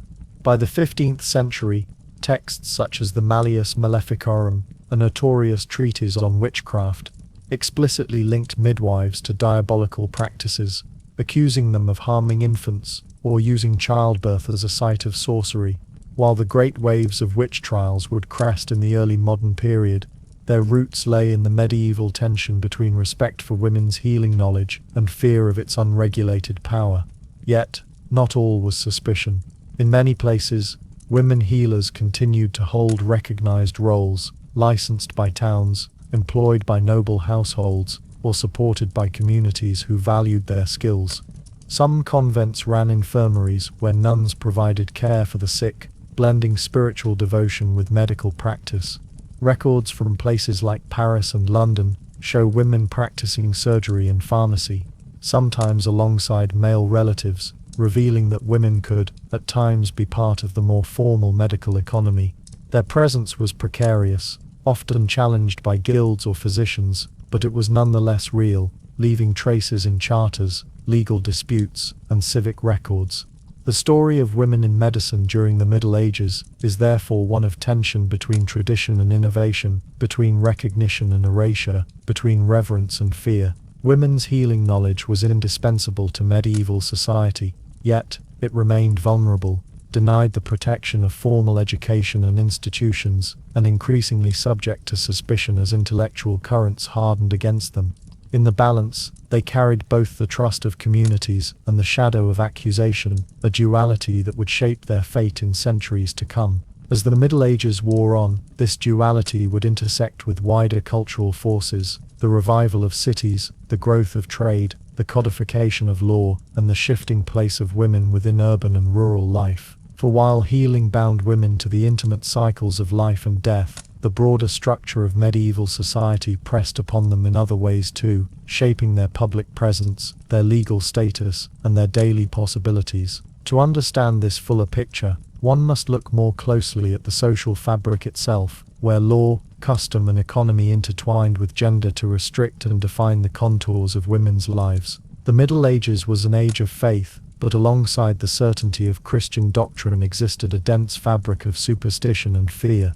The world was seen as filled with invisible forces, both divine and demonic, that could shape harvests, illness, childbirth, and even weather. In this atmosphere, women occupied a precarious position. As caretakers of households and transmitters of practical knowledge, they were often the ones who brewed remedies, whispered protective charms, or read signs in the body and the world. Yet the same closeness to unseen forces that made them healers could also mark them as dangerous, for medieval society carried deep-rooted beliefs that women were weaker in reason, more prone to temptation, and therefore more susceptible to the devil's influence. This view had roots in early Christian thought.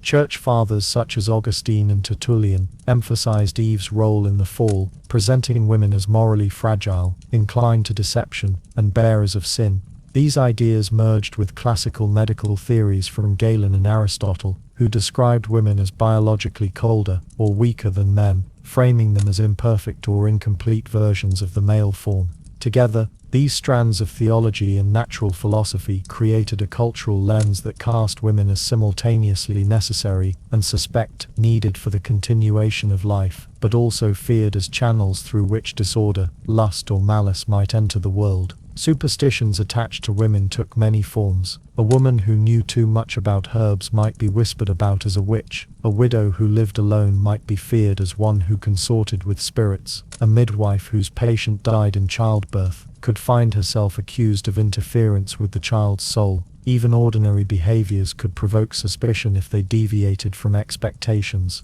A woman who was too outspoken, too wealthy without a husband, or too independent, might invite rumors that her fortune came through unnatural means. These suspicions, while diffuse, reflected the broader anxieties of medieval life, where disease, famine, and misfortune were rarely seen as random, but rather as the work of forces, human or supernatural, acting in hidden ways. Legal and ecclesiastical texts captured these fears. Early medieval penitentials, handbooks for confessors, listed magical practices among sins, often associating them with women. By the 12th and 13th centuries, scholastic writers began to debate the reality of witchcraft, with some dismissing it as mere superstition, while others insisted it was a genuine threat. The Church condemned heresy with increasing severity, and heretical groups like the Cathars were sometimes accused of diabolical rituals, accusations that frequently included lurid tales of women as participants in nocturnal gatherings. Although these charges often reflected broader political and theological struggles, they drew upon existing stereotypes of women as particularly vulnerable to corruption. The growing association between women and sorcery was not merely theological, but also cultural. Folk tales and local beliefs circulated about wise women, witches, or enchantresses, figures who could heal, harm, or foretell. In literature, women were often depicted as temptresses or dangerous magicians, from biblical stories of Delilah to the Arthurian legends of Morgan Le Fay. These narratives reinforced the notion that female power, when it stepped outside prescribed domestic and religious roles, was threatening, mysterious, and possibly demonic. By the 14th century, Europe was entering a period of crisis. The Great Famine, the 100 Years' War, and the devastation of the Black Death shook social confidence. In such times of instability, communities often looked for scapegoats, and women, already associated with weakness and suspicion, were frequent targets. Chroniclers recorded accusations of women poisoning wells during the plague, or conspiring with demons to bring disaster. These accusations were not yet the large-scale witch trials of the early modern period, but they signaled the growing willingness to connect women with supernatural evil. The 15th century marked a turning point with the publication of texts such as the Malleus Maleficarum in 1487, which systematized earlier suspicions into a detailed manual for identifying, prosecuting, and punishing witches. Its arguments that women were especially prone to witchcraft due to their supposed weakness in faith, their carnal desires, and their ties to childbirth and fertility, crystallized long-standing prejudices. Though it belonged to the later medieval and early modern transition, it drew heavily on centuries of earlier superstition and theological suspicion. For women in the Middle Ages, the shadow of superstition was thus an ever-present reality. Their closeness to birth, death, healing, and the rhythms of daily life made them indispensable. But those same qualities rendered them vulnerable to accusations. A whispered word, a failed healing, a strange illness, or even an unusual dream could place them under suspicion. Many lived quietly within the bounds of community trust, but the cultural currents of the time meant that suspicion was never far away. This climate of fear and uncertainty shaped not only how women were perceived, but also how they perceived themselves. To avoid suspicion, many women embraced conformity, emphasizing piety, modesty, and obedience. Others sought protection in convents, where spiritual authority could provide some shelter from suspicion. Still others continued their practices quietly, passing down herbal and healing knowledge in the shadows, aware that their work was essential but also fraught with danger. As the Middle Ages unfolded, this shadow of superstition wove itself deeper into the social fabric, intersecting with law, theology, and culture in ways that would eventually erupt in the widespread persecutions of later centuries. Yet in the medieval world itself, the everyday reality was more subtle, a constant negotiation between knowledge and danger, between trust and fear, between the visible labor of women and the unseen suspicions that followed them.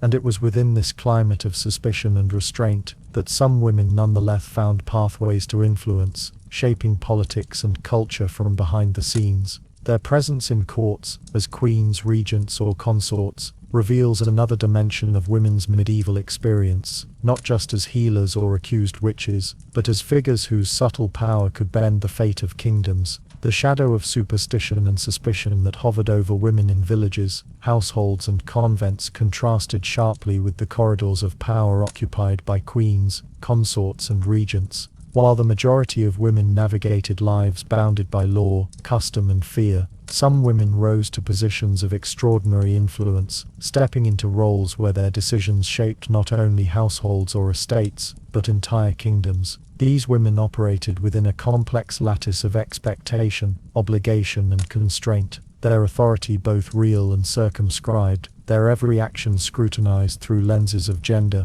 lineage, and morality. Queenship in the Middle Ages was both an office and a symbol, intertwining the personal with the political. A queen's primary formal role often lay in marriage. She was a conduit for alliances, the mother of heirs, and the visible embodiment of dynastic legitimacy. Yet queens could exercise substantial informal power, particularly in diplomacy, patronage, and the management of court politics. Their ability to act effectively depended on intelligence, tact, and the capacity to balance personal authority with societal expectations. The corridors of castles and palaces were spaces where subtlety often outweighed force, where influence was exercised through counsel, negotiation, and control of information. Eleanor of Aquitaine, 1122-1204, exemplifies the duality of female power in the medieval world. As heiress to the vast Duchy of Aquitaine, Eleanor inherited lands and resources that gave her a political weight unusual for a woman of her time. Her marriages to Louis VII of France and later Henry II of England placed her at the center of European politics.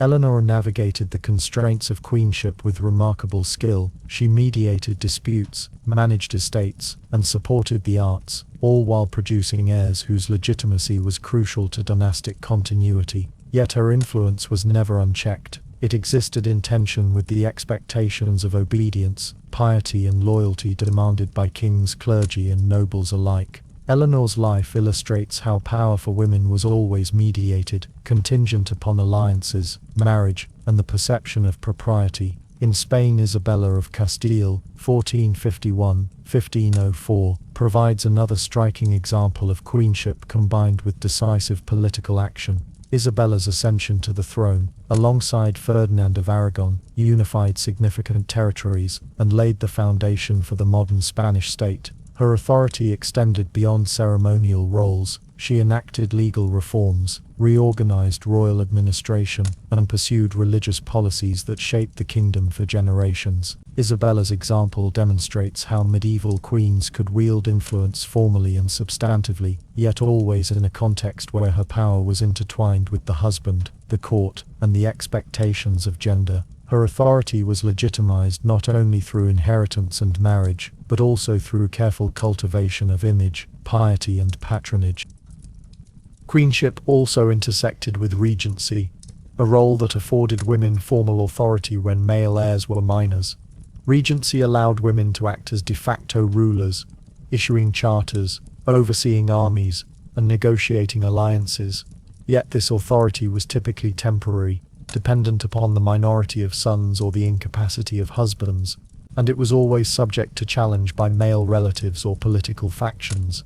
The success of a regent relied on political acumen, the ability to cultivate support among advisors, and the skill to navigate courtly intrigue without transgressing the gendered boundaries of propriety.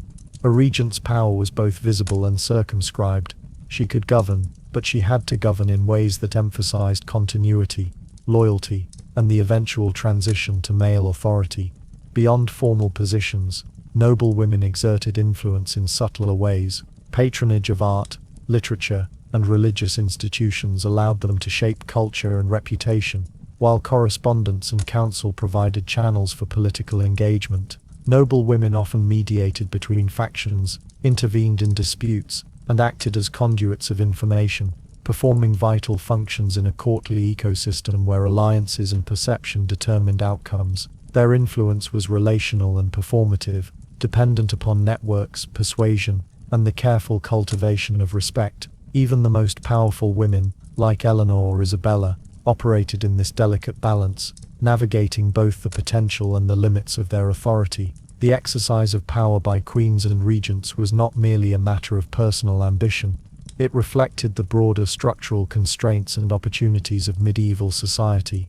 The monarchy depended upon women to produce heirs, secure dynastic alliances, and embody the legitimacy of rule. These expectations could be leveraged to exert influence, but they also placed women under constant scrutiny, requiring them to negotiate public and private roles simultaneously. A queen's success was measured not only in governance, but in her ability to perform virtue, maintain piety, and uphold dynastic continuity, standards far more exacting than those applied to men. Even the seemingly ceremonial aspects of queenship could be instruments of subtle power. The management of households, oversight of court rituals, and control of patronage networks allowed women to shape social hierarchies, favor allies, and influence political culture. Queens often acted as arbiters of taste, decorum and morality within the court, roles that, while appearing symbolic, carried real consequences for reputation, alliances, and the functioning of government. The capacity to wield such influence depended on intelligence,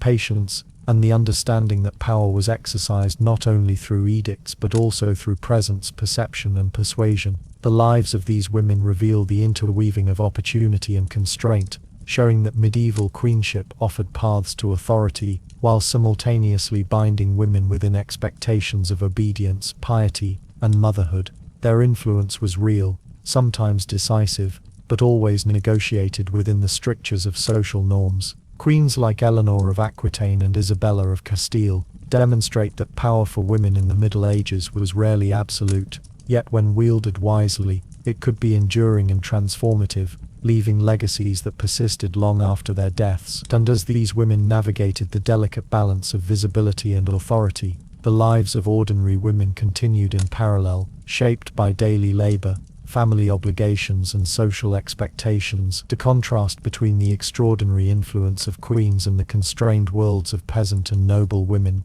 underscores the diversity of women's experiences in the Middle Ages, revealing a spectrum of agency and constraint that ranged from the intimate domestic sphere to the highest levels of political power. The examination of queenship naturally leads into the broader consideration of women in education, literacy and intellectual life, as well as their engagement with law, medicine and superstition, creating a continuous thread through which medieval women navigated the boundaries of their society. While the majority of medieval women navigated lives constrained by domestic labor, social expectations and religious duties, there were moments when circumstances propelled them into the public and violent sphere of war. War was overwhelmingly a male domain in medieval Europe, governed by feudal obligation, knightly service, and martial skill passed through generations. Yet in exceptional instances, women found themselves defending castles, accompanying armies, or acting as strategic intermediaries.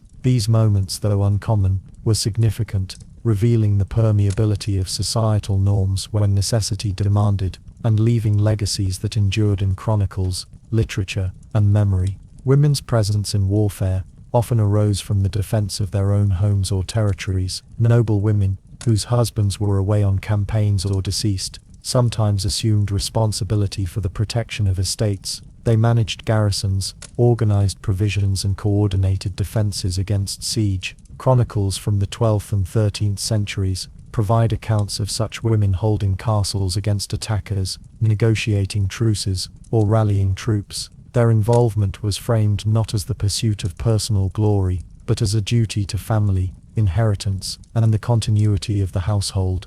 The castle walls became not only a domestic space but also a site where women exercised authority, strategic thinking, and organizational skill under pressure. The figure of the soldier saint or symbolic warrior is perhaps most famously embodied in Joan of Arc 1412-1431. Unlike the noblewomen who defended estates, Joan emerged from the peasantry to occupy a military role unprecedented for her gender. Claiming divine guidance, she persuaded French commanders to grant her leadership in key campaigns during the 100 Years' War, ultimately altering the course of national conflict. Joan's experience was exceptional in nearly every respect. She led troops into battle, inspired armies through charisma and conviction, and faced scrutiny, suspicion, and eventual execution for charges, including heresy and cross-dressing. Her story illuminates how women could, under extraordinary circumstances, transcend societal expectations and directly shape the course of political and military events. Aside from extraordinary individuals, women frequently accompanied armies in less direct but still essential roles. They served as camp followers, tending to the sick, preparing food, laundering clothing, and maintaining logistical support. While these roles were largely supportive, they were indispensable to the functioning of armies on campaign. Women's labor in these contexts underscores the interconnectedness of the domestic and martial spheres.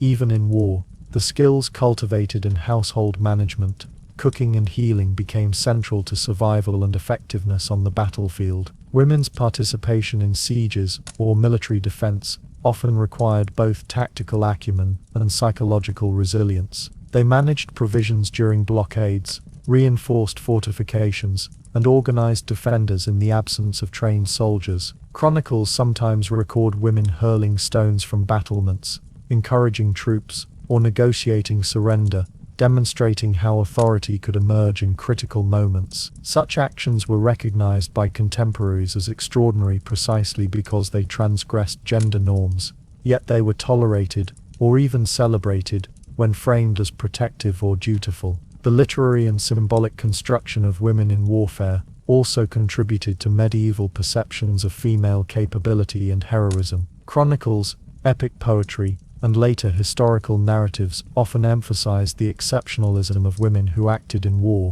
portraying them as divinely favored, extraordinarily brave, or morally elevated. These portrayals, while highlighting courage, also reinforced the idea that such involvement was abnormal, a deviation from the expected path of domestic or religious life. Women's heroism was remarkable, not merely for skill but for the rarity of opportunity, and the narratives surrounding them emphasized the intersection of duty, faith, and extraordinary circumstance. Beyond the battlefield, noblewomen occasionally influenced military strategy through correspondence, negotiation, and political intervention. Queens and regents managed alliances, authorized the mustering of troops, and mediated disputes that could determine the success or failure of campaigns. While they rarely wielded weapons directly, their decisions shaped logistics, morale, and political outcomes, demonstrating that strategic influence could extend beyond physical combat. In this way,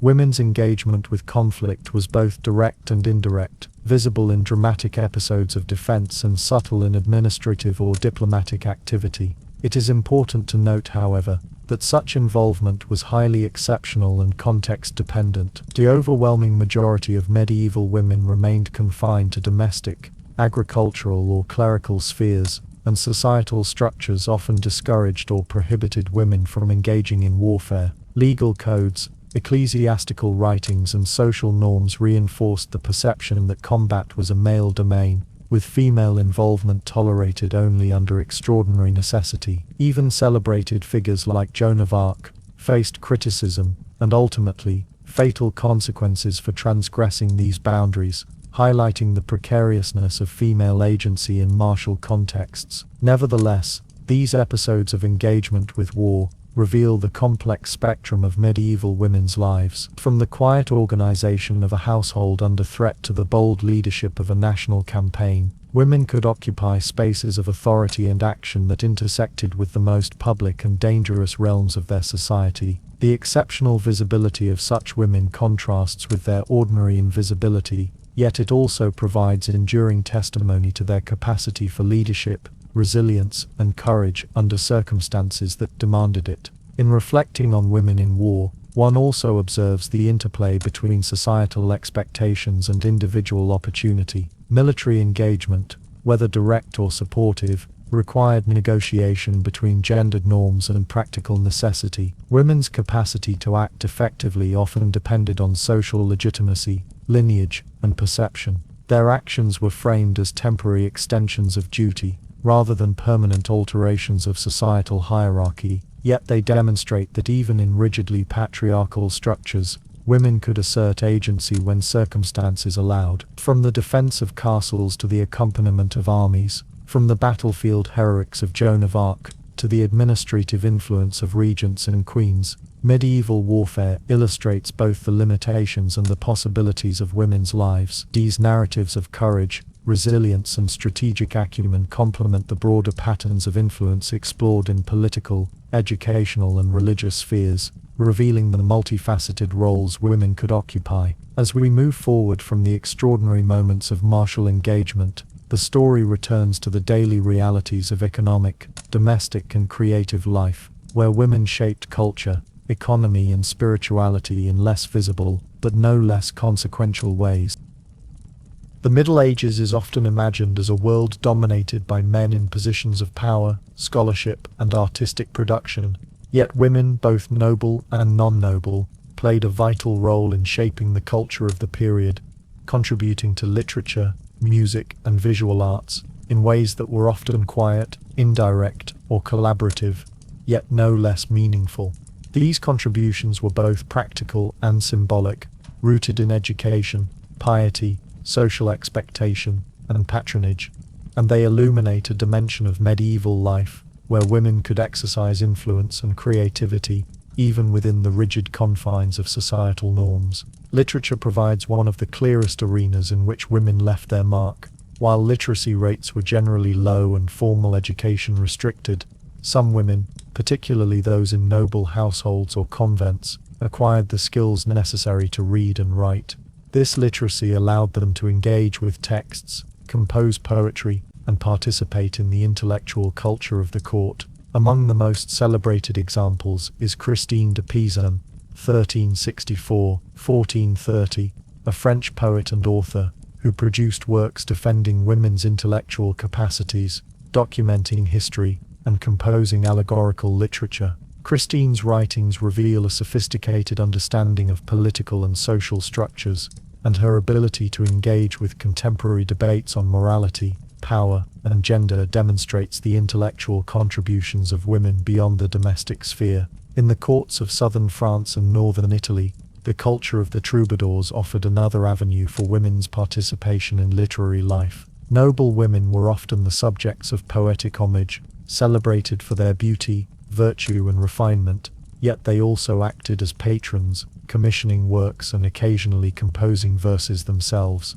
Their engagement with troubadour culture was both aesthetic and social, shaping the circulation of ideas, tastes, and literary styles. The poems they inspired, and sometimes authored, reflected ideals of courtly love, morality, and social decorum, providing insight into the ways women mediated and influenced cultural expression. Visual arts also offered women a space for both creation and influence. While large-scale public commissions were generally the domain of male artists, women participated in manuscript illumination, embroidery, and devotional art. Convents were particularly significant centers for artistic production, where nuns created illuminated manuscripts, religious icons, and intricate textiles. These works were not only aesthetic objects, but also vehicles for devotion, education, and the preservation of knowledge.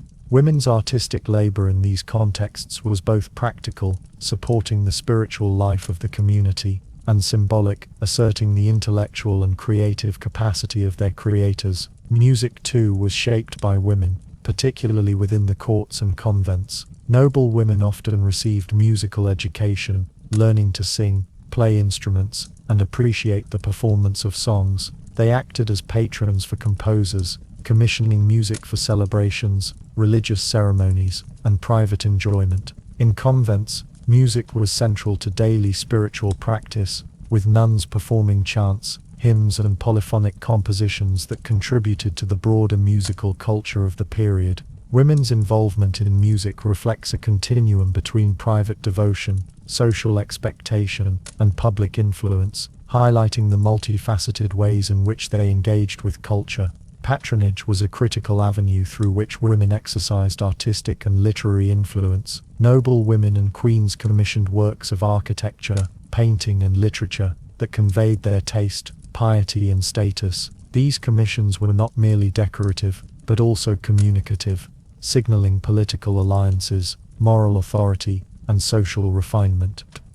By directing the creation of art and literature, women could shape cultural memory, define aesthetic standards, and leave legacies that endured far beyond their lifetimes. It is important to note that much of women's cultural production was constrained by societal expectations. Creativity was often circumscribed within religious, domestic, or courtly contexts. Anonymous production was common, and recognition could be limited. Yet within these boundaries, women exercised ingenuity, intellectual engagement, and aesthetic sensibility, leaving traces that historians, art scholars, and literary critics have painstakingly reconstructed. Their contributions reveal a landscape in which women's presence was both subtle and profound, influencing not only immediate communities, but also the broader trajectory of European cultural history. The intersection of art, literature, and music also reinforced social and religious roles.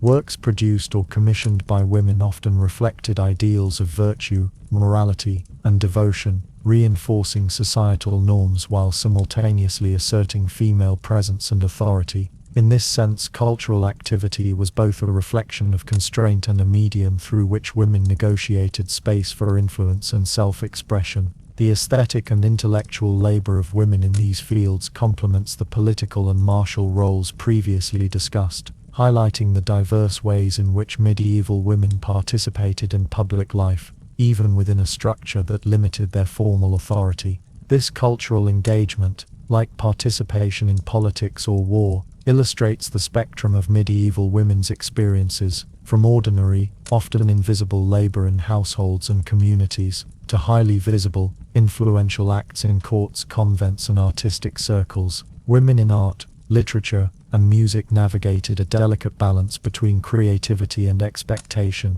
producing works that were enduring both for their beauty, and for the subtle assertion of female agency within a patriarchal world. As attention shifts from cultural production to the broader economic and social frameworks of medieval life, it becomes clear that women's contributions were never isolated. They intersected with labor, law, religion, and domestic responsibilities, forming a complex tapestry of experience. Understanding their role in culture thus requires situating artistic and literary activity alongside the broader patterns of work, piety, and social negotiation that defined women's daily lives. In the medieval world, the experience of childbirth and the maintenance of health occupied central roles in women's lives, framing their social identity, spiritual practice, and familial responsibility. From the earliest years of adolescence, women were prepared, through observation, instruction, and often informal apprenticeship, for the inevitable reality of bearing children, an endeavor fraught with risk, uncertainty, and labor-intensive care. High maternal and infant mortality rates made every pregnancy a delicate balance between hope and dread, with communities and religious institutions providing support, counsel, and ritual observances intended to protect both mother and child. Medical knowledge in the Middle Ages was limited, rooted in humoral theory, inherited from Galenic and Aristotelian traditions. Women were understood as inherently colder, moister, or weaker in constitution, a perception that reinforced the belief that childbirth was a physically dangerous process. Midwives, often experienced women of the village or town, served as the primary caregivers during labor, providing guidance, herbs, and hands-on assistance. Their knowledge combined practical experience with folklore, and while it was essential to survival, it could be viewed with suspicion by male physicians or clergy. Midwives were responsible not only for assisting in delivery, but also for instructing mothers in postnatal care, advising on diet, and observing signs that might indicate complications. Childbirth itself was enveloped in ritual and superstition. Women and communities invoked prayers, charms, and sacred objects to guard against complications. Relics,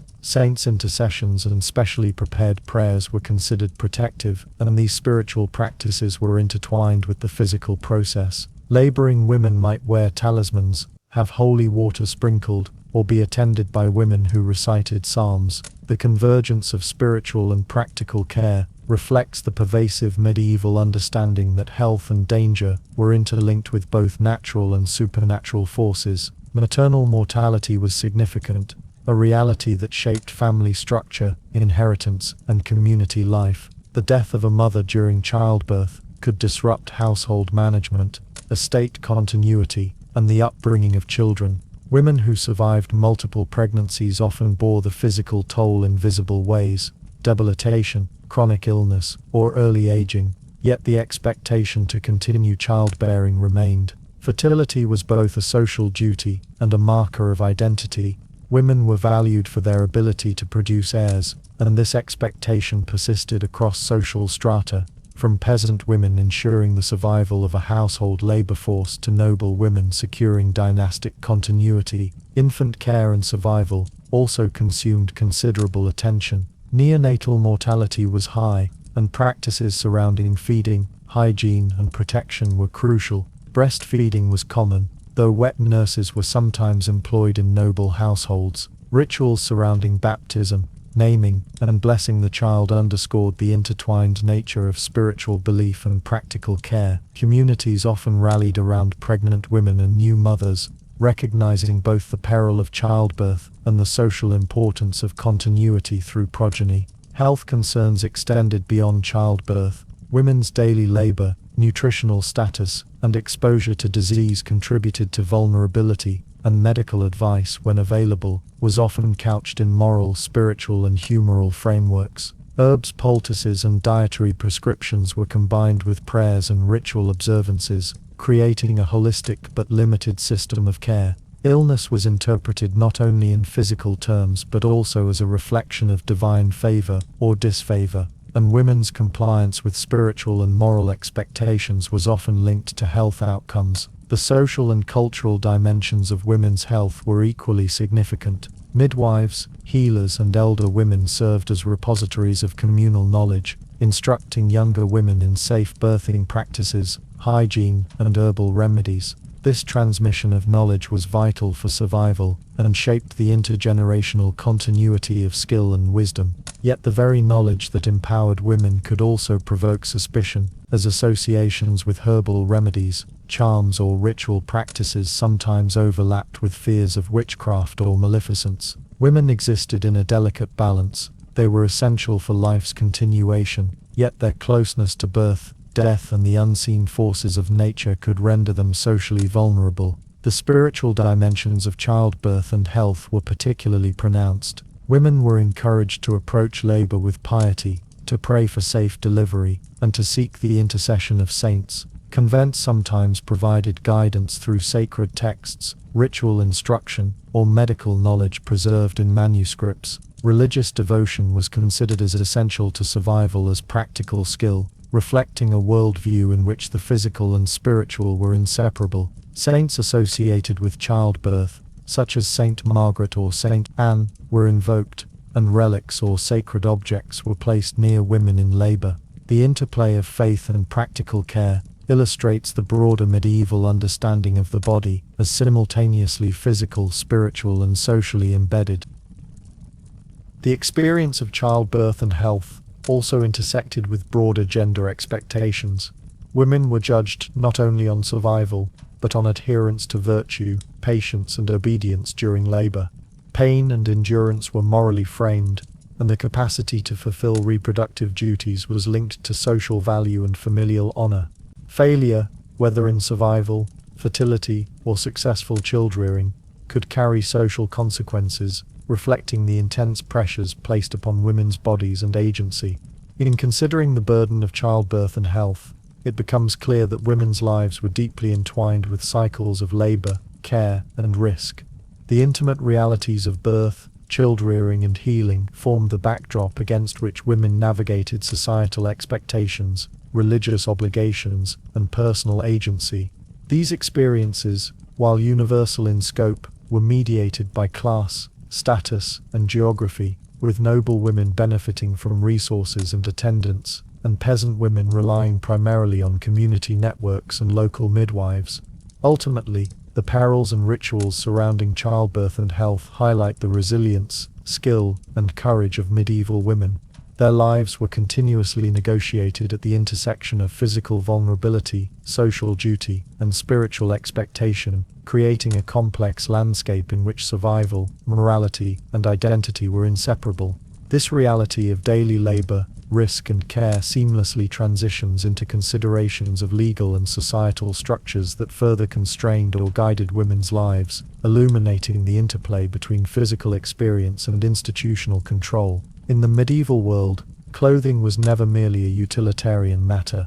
It was a carefully coded language through which women and men alike expressed social status, piety, and personal identity. For women, dress was intertwined with the expectations of gender, class, and moral virtue, providing a visible marker of their place within the hierarchical fabric of society. The fabrics, colors, and styles women wore carried layered meanings, signaling wealth, allegiance, religious devotion, and adherence to social norms. The visual presentation of a woman could communicate not only her social position, but also her familial connections, marital status, and spiritual observance, creating a complex interplay between material culture and societal expectation. Among noble women, clothing was a statement of wealth, power, and lineage.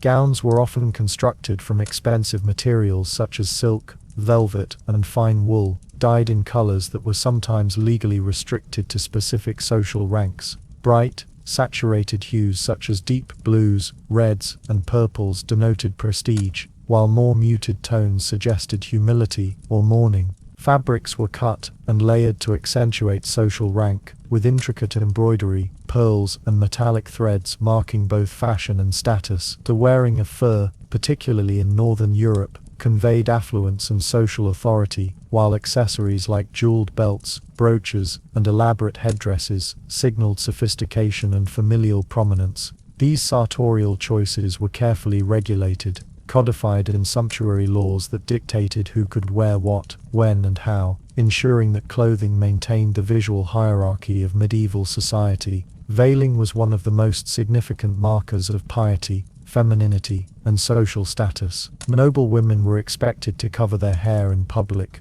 a practice tied both to moral expectations and to visual distinction between married and unmarried women. The veil was an emblem of chastity, modesty, and obedience, and its style could indicate age, rank, or regional custom. Convents reinforced veiling as a spiritual signifier, with nuns wearing distinctive habits that communicated devotion and separation from worldly life. Even within secular society, the shape, fabric, and draping of veils provided a non-verbal language through which women could navigate social expectations and assert dignity or virtue. For peasant women, clothing was dictated less by status signaling and more by practical necessity, though it too carried social meaning. Simple woolen tunics, linen shifts, and sturdy cloaks provided protection against weather while marking economic position. Color and adornment were minimal, yet even modest embellishments, a colored belt, a woven pattern, or a head covering, could signify regional identity, marital status, or household affiliation. Practicality,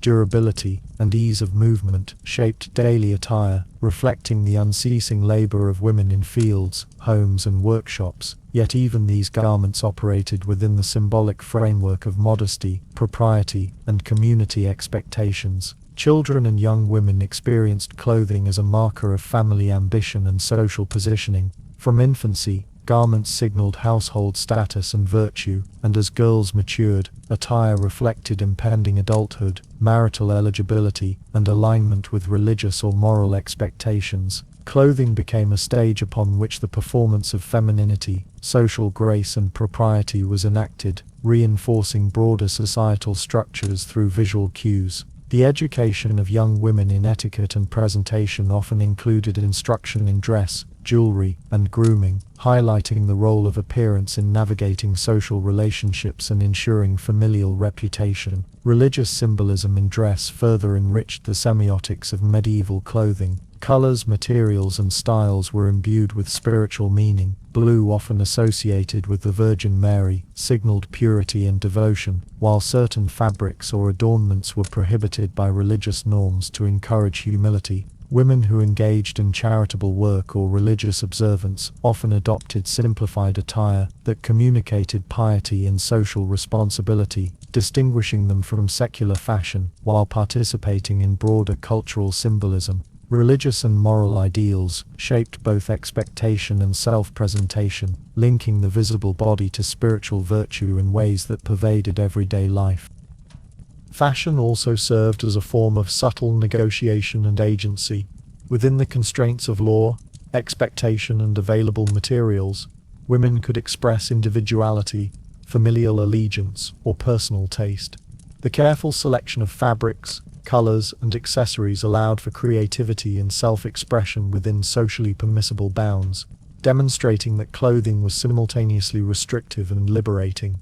Even in the narrow confines of socially enforced modesty, women found means to communicate identity, assert presence, and participate in cultural dialogues. The interplay between clothing and identity extended to ceremonial and ritual contexts. Weddings, festivals, religious observances, and funerals demanded specific attire, each coded with significance. A bride's gown, a widow's veil, or a novice's habit communicated social status, marital history, and spiritual position.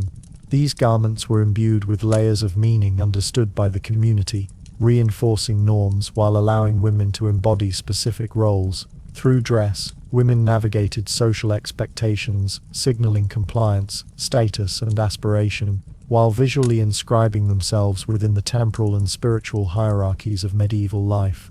Ultimately, clothing, symbolism, and identity were central to women's lives, intertwining material, social, and spiritual dimensions. From the sumptuous gowns of noble courts to the practical tunics of rural villages, the garments women wore shaped perception, reinforced hierarchy, and provided avenues for subtle agency. As an ongoing thread in medieval life, clothing mirrored broader patterns of constraint and creativity. reflecting both the physical realities of labor and the cultural imperatives of virtue, modesty, and status. From the visual and symbolic landscape of dress, the narrative naturally flows into broader aspects of social engagement, particularly the economic and domestic spheres where women's labor, skill, and enterprise intersected with both necessity and opportunity. Understanding clothing and identity thus enriches our comprehension of the layered ways women negotiated visibility, authority, and social expectation within the medieval world. By the High and Late Middle Ages, Europe saw the steady growth of towns and cities, fueled by trade, craft specialization, and the gradual loosening of strictly feudal structures. Within these urban centers, women's lives expanded beyond the domestic sphere in ways that were both visible and economically significant. Towns offered opportunities for engagement in commerce, craft production, and household management, providing spaces where women's labor, skill, and enterprise were indispensable to community survival and economic vitality. Unlike rural peasant women, whose work was primarily agricultural and tied to the rhythms of seasons and lordly obligation, urban women navigated streets, marketplaces, and workshops that demanded social dexterity, business acumen, and resilience. A large proportion of urban women were involved in family-based enterprises. Shopkeeping, brewing, and artisanal production often took place in homes that doubled as workplaces, where women prepared goods, managed accounts, and served customers. The domestic and economic spheres were thus intertwined, with the household functioning as both family center and site of production. Women acted as stewards of these enterprises, balancing the labor of managing domestic tasks with the demands of running a small-scale business. In this sense, urban life blurred the boundaries between private and public labor, positioning women as central to both household survival and broader economic networks. Guilds played a pivotal role in structuring urban labor, and although most guilds were male-dominated, women were present in significant numbers, either independently or as members by marriage. Female participation varied by trade, region, and local custom, but common occupations included textile work, weaving, tailoring, and brewing. Women often inherited workshops from husbands or fathers, continuing the family trade and sustaining production networks. In some cases, widows were permitted to assume leadership of a guild position temporarily, ensuring continuity of craft and commerce. These legal and social accommodations highlight the practical necessity of women's labor, even within restrictive guild structures that sought to maintain male dominance. Innkeeping and market trade offered additional avenues for women to participate in urban life. Inns and taverns required management of food, lodging, and supplies, while street markets provided opportunities to sell textiles, foodstuffs, herbs, and other essential goods. Women operating in these spaces had to navigate public interactions, negotiate prices, and maintain social networks that could be as important as commercial skill. The visibility of women in these arenas reinforced their centrality to the functioning of urban society, demonstrating that economic contribution was not limited to men, even if legal and social recognition lagged behind. Social hierarchies within towns shaped women's urban experiences. Noble or wealthy women engaged in patronage, charity, and household management on a scale that affected urban communities, while working-class women negotiated daily survival through labor, trade, and informal networks of support. These different strata illustrate the intersection of wealth, status, and opportunity, revealing that urban life offered both constraint and mobility. Women could influence markets, contribute to local economies, and build reputations through skill, reliability, and social connections, thereby participating in the complex web of civic life.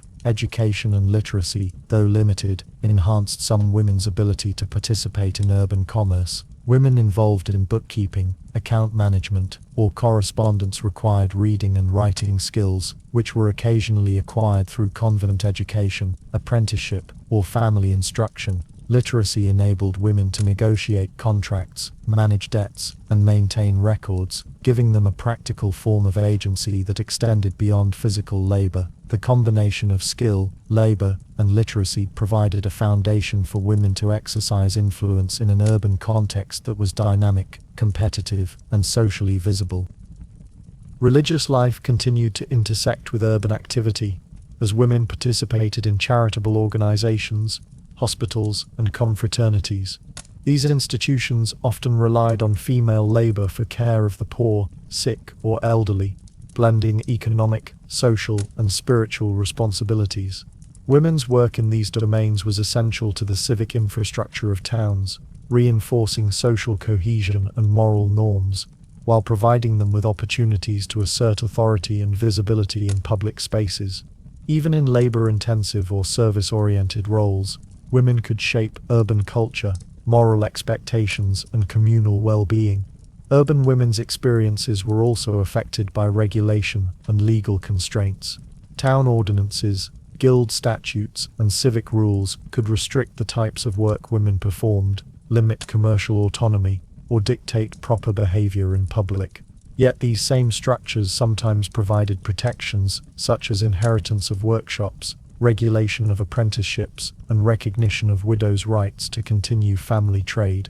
Navigating these legal frameworks required acumen, resilience, and careful negotiation, reflecting the ongoing balancing act between opportunity and restriction that defined medieval women's lives. Life in towns was marked by visibility and interdependence. Women's labor, whether in production, commerce, or caregiving, was a fundamental component of urban economies. Streets and marketplaces were not only centers of trade, but also arenas in which social norms, class distinctions, and gender expectations were enacted daily. Women's presence in these spaces shaped both the material and cultural landscape, blending the economic, social, and symbolic into a lived experience that was as complex as it was indispensable.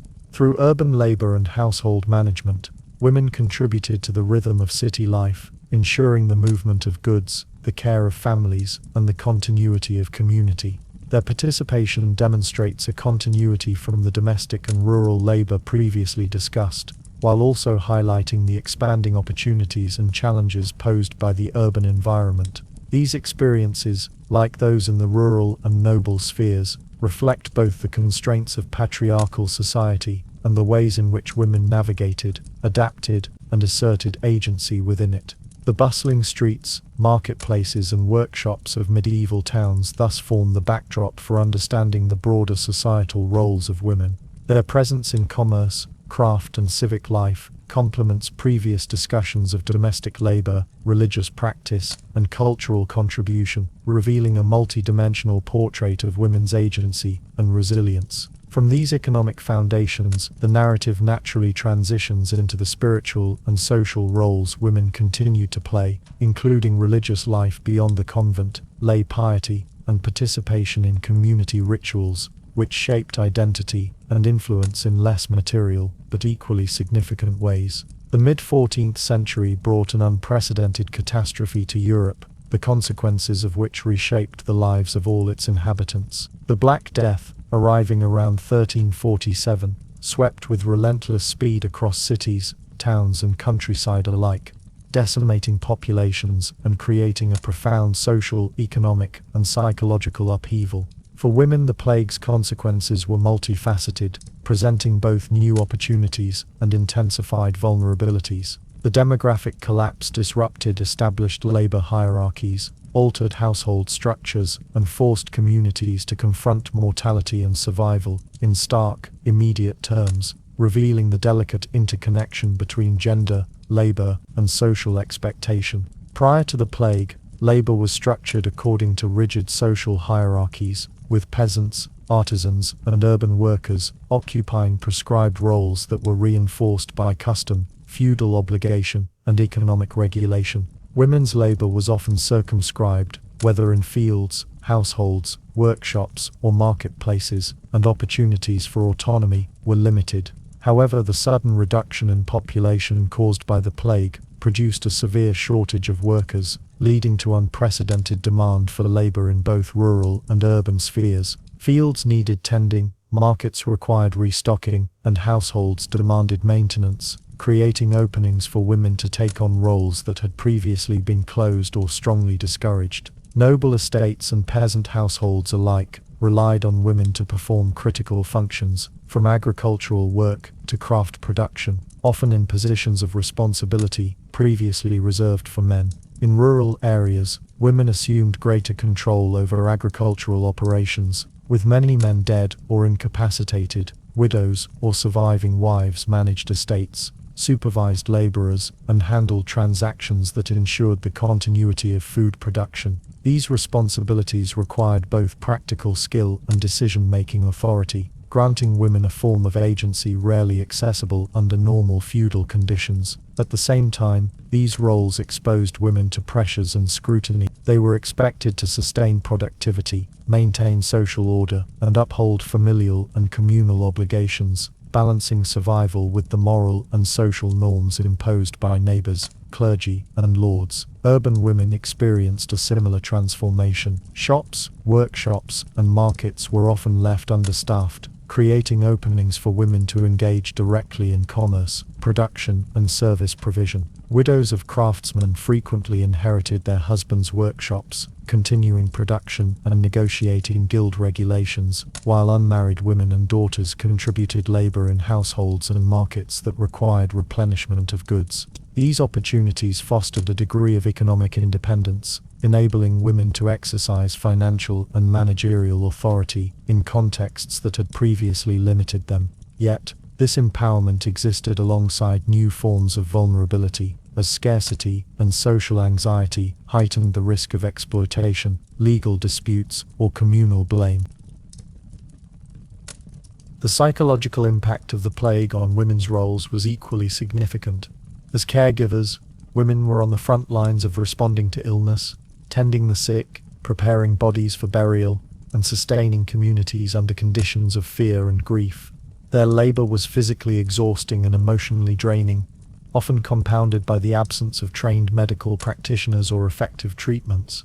Midwives and healers played crucial roles in tending both childbirth and plague victims, continuing to navigate the intersection of practical skill and suspicion. In some cases, the visibility of women's work in caregiving intersected with social fears and accusations, particularly in communities seeking scapegoats for the devastation that surrounded them. The Black Death also shifted social perception of gender roles in subtle but lasting ways, with women performing critical labor across agricultural, domestic, and urban sectors. Their contributions became more visible and in some instances valued. Lords and officials were forced to recognize women's capacity for management, organization, and production, while communities adapted to their presence in roles of heightened responsibility. However, the mortality of men and the disruption of traditional patriarchal structures also exposed women to legal and social uncertainties, including inheritance disputes, property vulnerability, and heightened pressure to remarry or maintain households under challenging circumstances.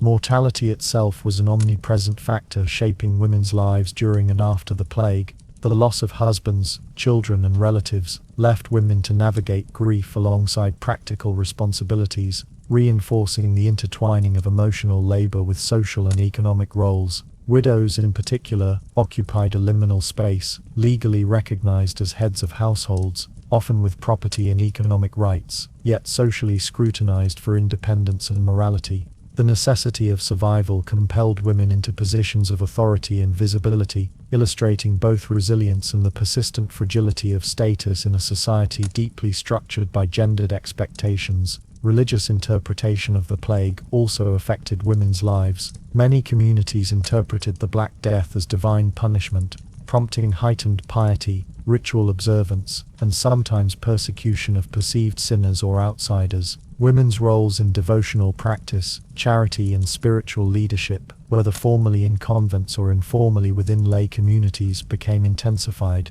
They provided comfort, administered care, and facilitated ritual responses to mortality, blending practical labor with spiritual mediation. In this way, women's expanded roles were both practical necessities and expressions of cultural and religious responsibility, reinforcing their indispensability in times of crisis. The post-plague period also introduced subtle but enduring shifts in gender dynamics. Labor shortages allowed women to negotiate wages, influence household decisions, and claim temporary or extended authority in local economies. While patriarchal structures reasserted themselves over time, the memory and precedent of women's essential contributions remained, influencing later social, legal, and economic discourse. The transformative experience of the Black Death underscores the dynamic interplay between crisis and opportunity, revealing how extreme conditions could simultaneously empower and endanger women, reshaping their lives in ways that were both immediate and generational. In essence, the Black Death illuminated the fragility and resilience of medieval social structures, highlighting women's indispensable labor and adaptability. Their experiences during this period exemplify the broader continuum of medieval female life, bound by expectation, constrained by law and custom, yet capable of agency, skill, and influence when circumstances demanded.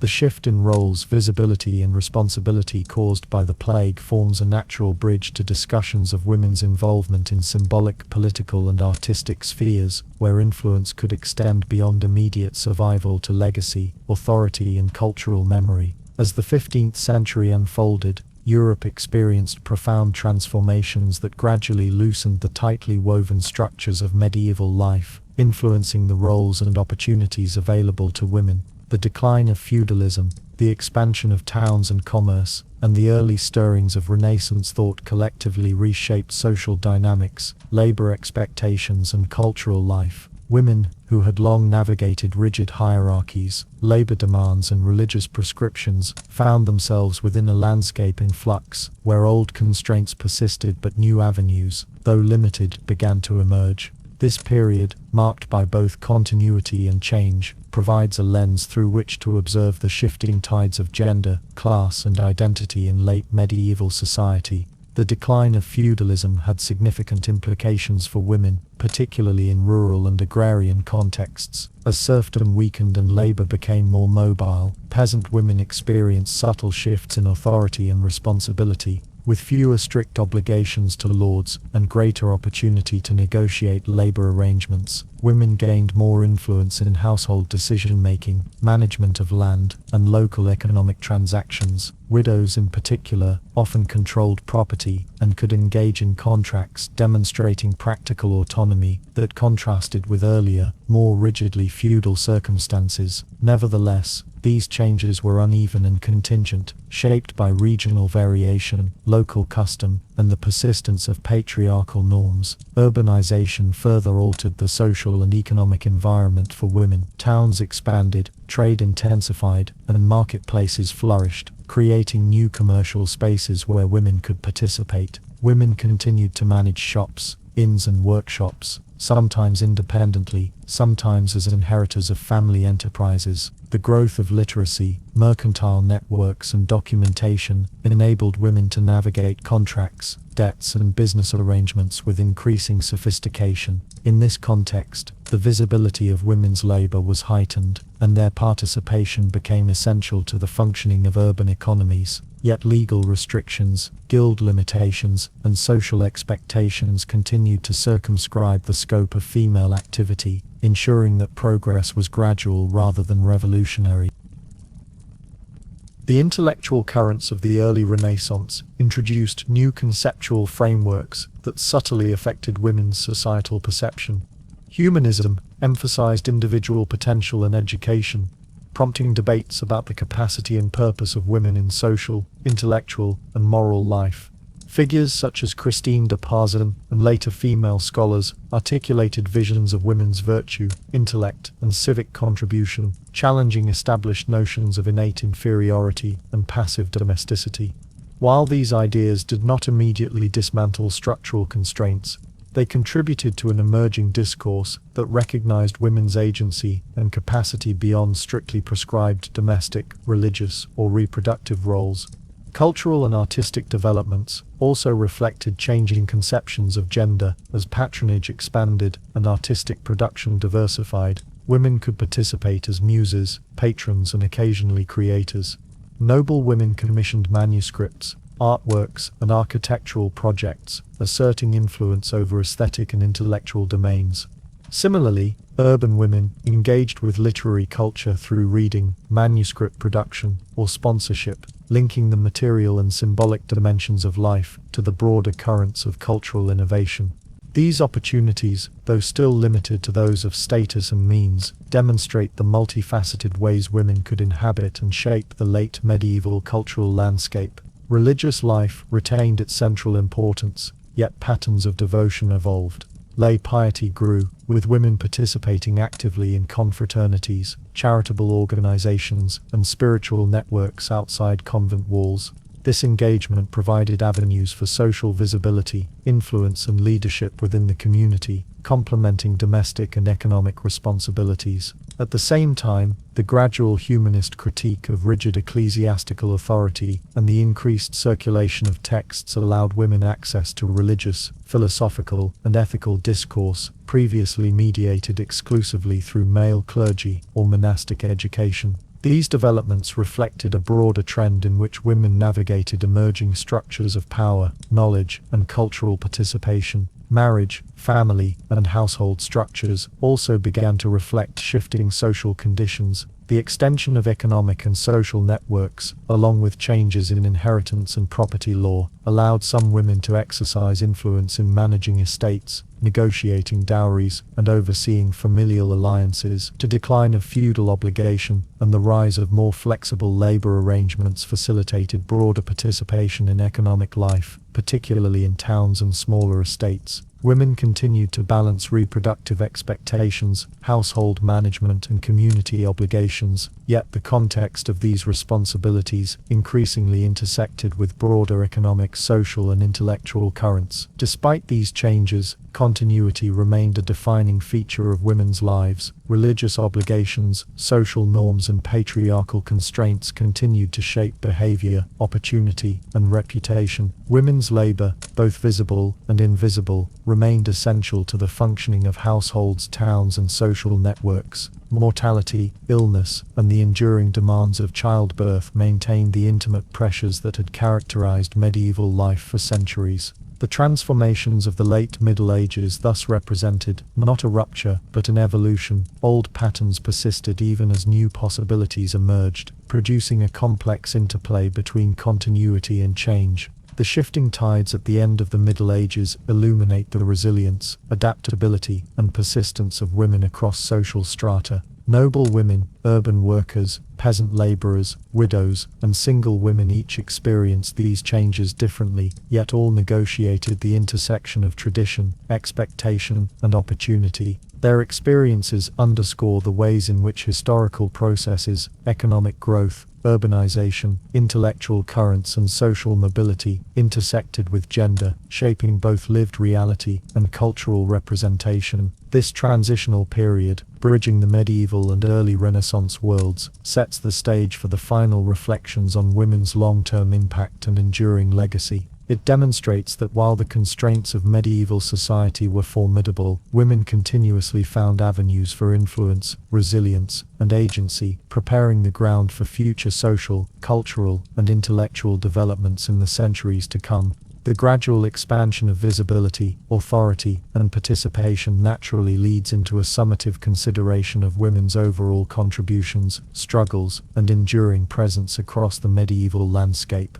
As the medieval centuries receded into memory, the lives of women were often obscured in the grand chronicles of kings, battles, and political upheaval, yet their presence persisted in subtle, enduring ways. While historical records frequently prioritized the deeds of men and the movements of armies, women's contributions, through labor, caregiving, cultural production, and quiet assertion of agency, formed the backbone of social continuity. Their roles, largely performed in domestic, religious, and community spheres, were woven into the fabric of everyday life, sustaining households, economies, and social networks through periods of stability, upheaval, and catastrophe.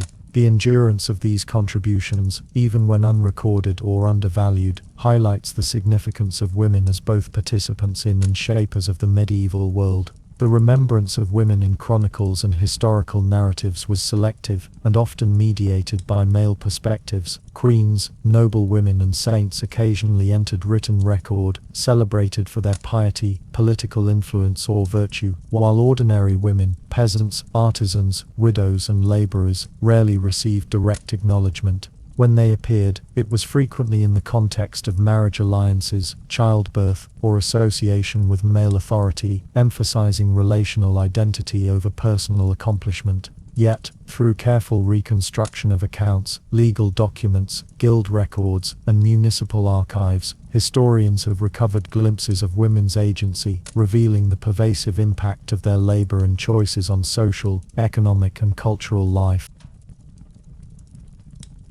Cultural memory, too, played a role in shaping how medieval women were remembered. Folk tales, myths, religious stories, and moral exemplars often incorporated female figures whose lives were stylized or symbolic rather than strictly historical.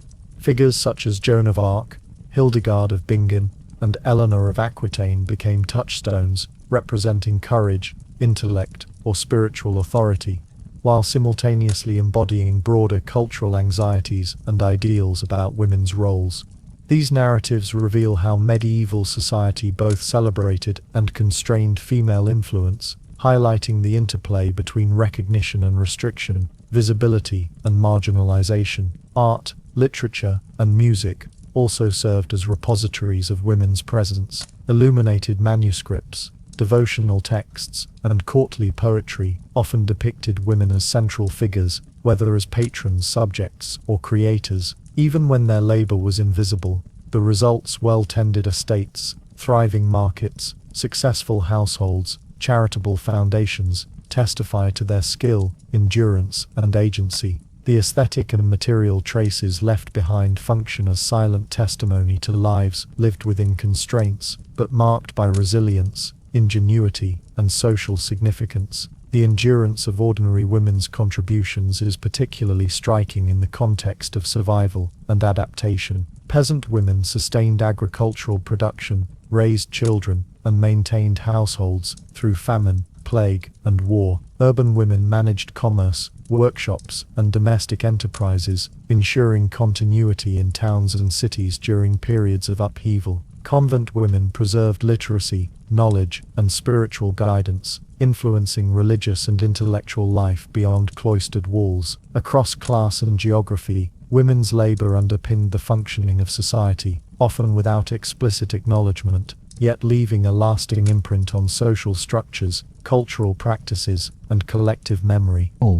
Memory itself is selective and often layered with myth, but it reflects values, anxieties, and aspirations. Women's experiences were filtered through the perspectives of chroniclers, clerics, and historians who framed events according to prevailing social hierarchies and moral frameworks. Even so, traces remain in legal documents, wills, guild records, letters, and literary references, forming a mosaic that conveys both the constraints of gendered expectation and the ways in which women navigated, resisted, and sometimes transformed those expectations. These fragmented memories collectively offer insight into the daily realities, struggles, and quiet victories of medieval women. The legacy of medieval women extends into the shaping of subsequent centuries. By sustaining households, labor systems, and cultural practices, women ensured the continuity of social structures that underpinned emerging Renaissance, early modern, and later societies.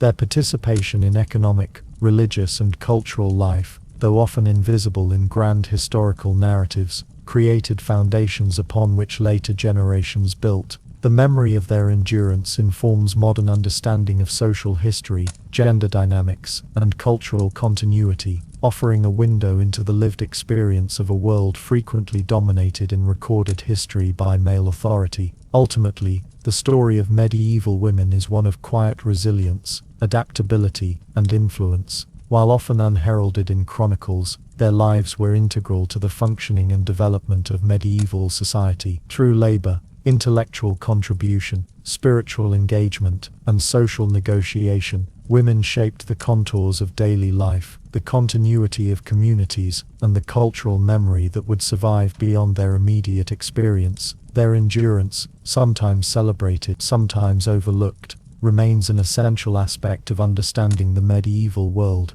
reminding us that history is composed not only of the extraordinary acts recorded in official documents, but also of the persistent, often invisible work that sustains societies across generations. In reflecting upon these lives, one sees a tapestry woven of countless individual threads: noble women managing estates, peasant women tending fields, urban women negotiating commerce, widows asserting authority, nuns preserving knowledge, and countless others, whose names may never be recorded, yet whose impact reverberated through the centuries. The quiet endurance of medieval women, their persistence through hardship, and their contributions to the social, economic, and cultural fabric of their world form a legacy, both tangible and intangible, remembered in fragments, but felt across time.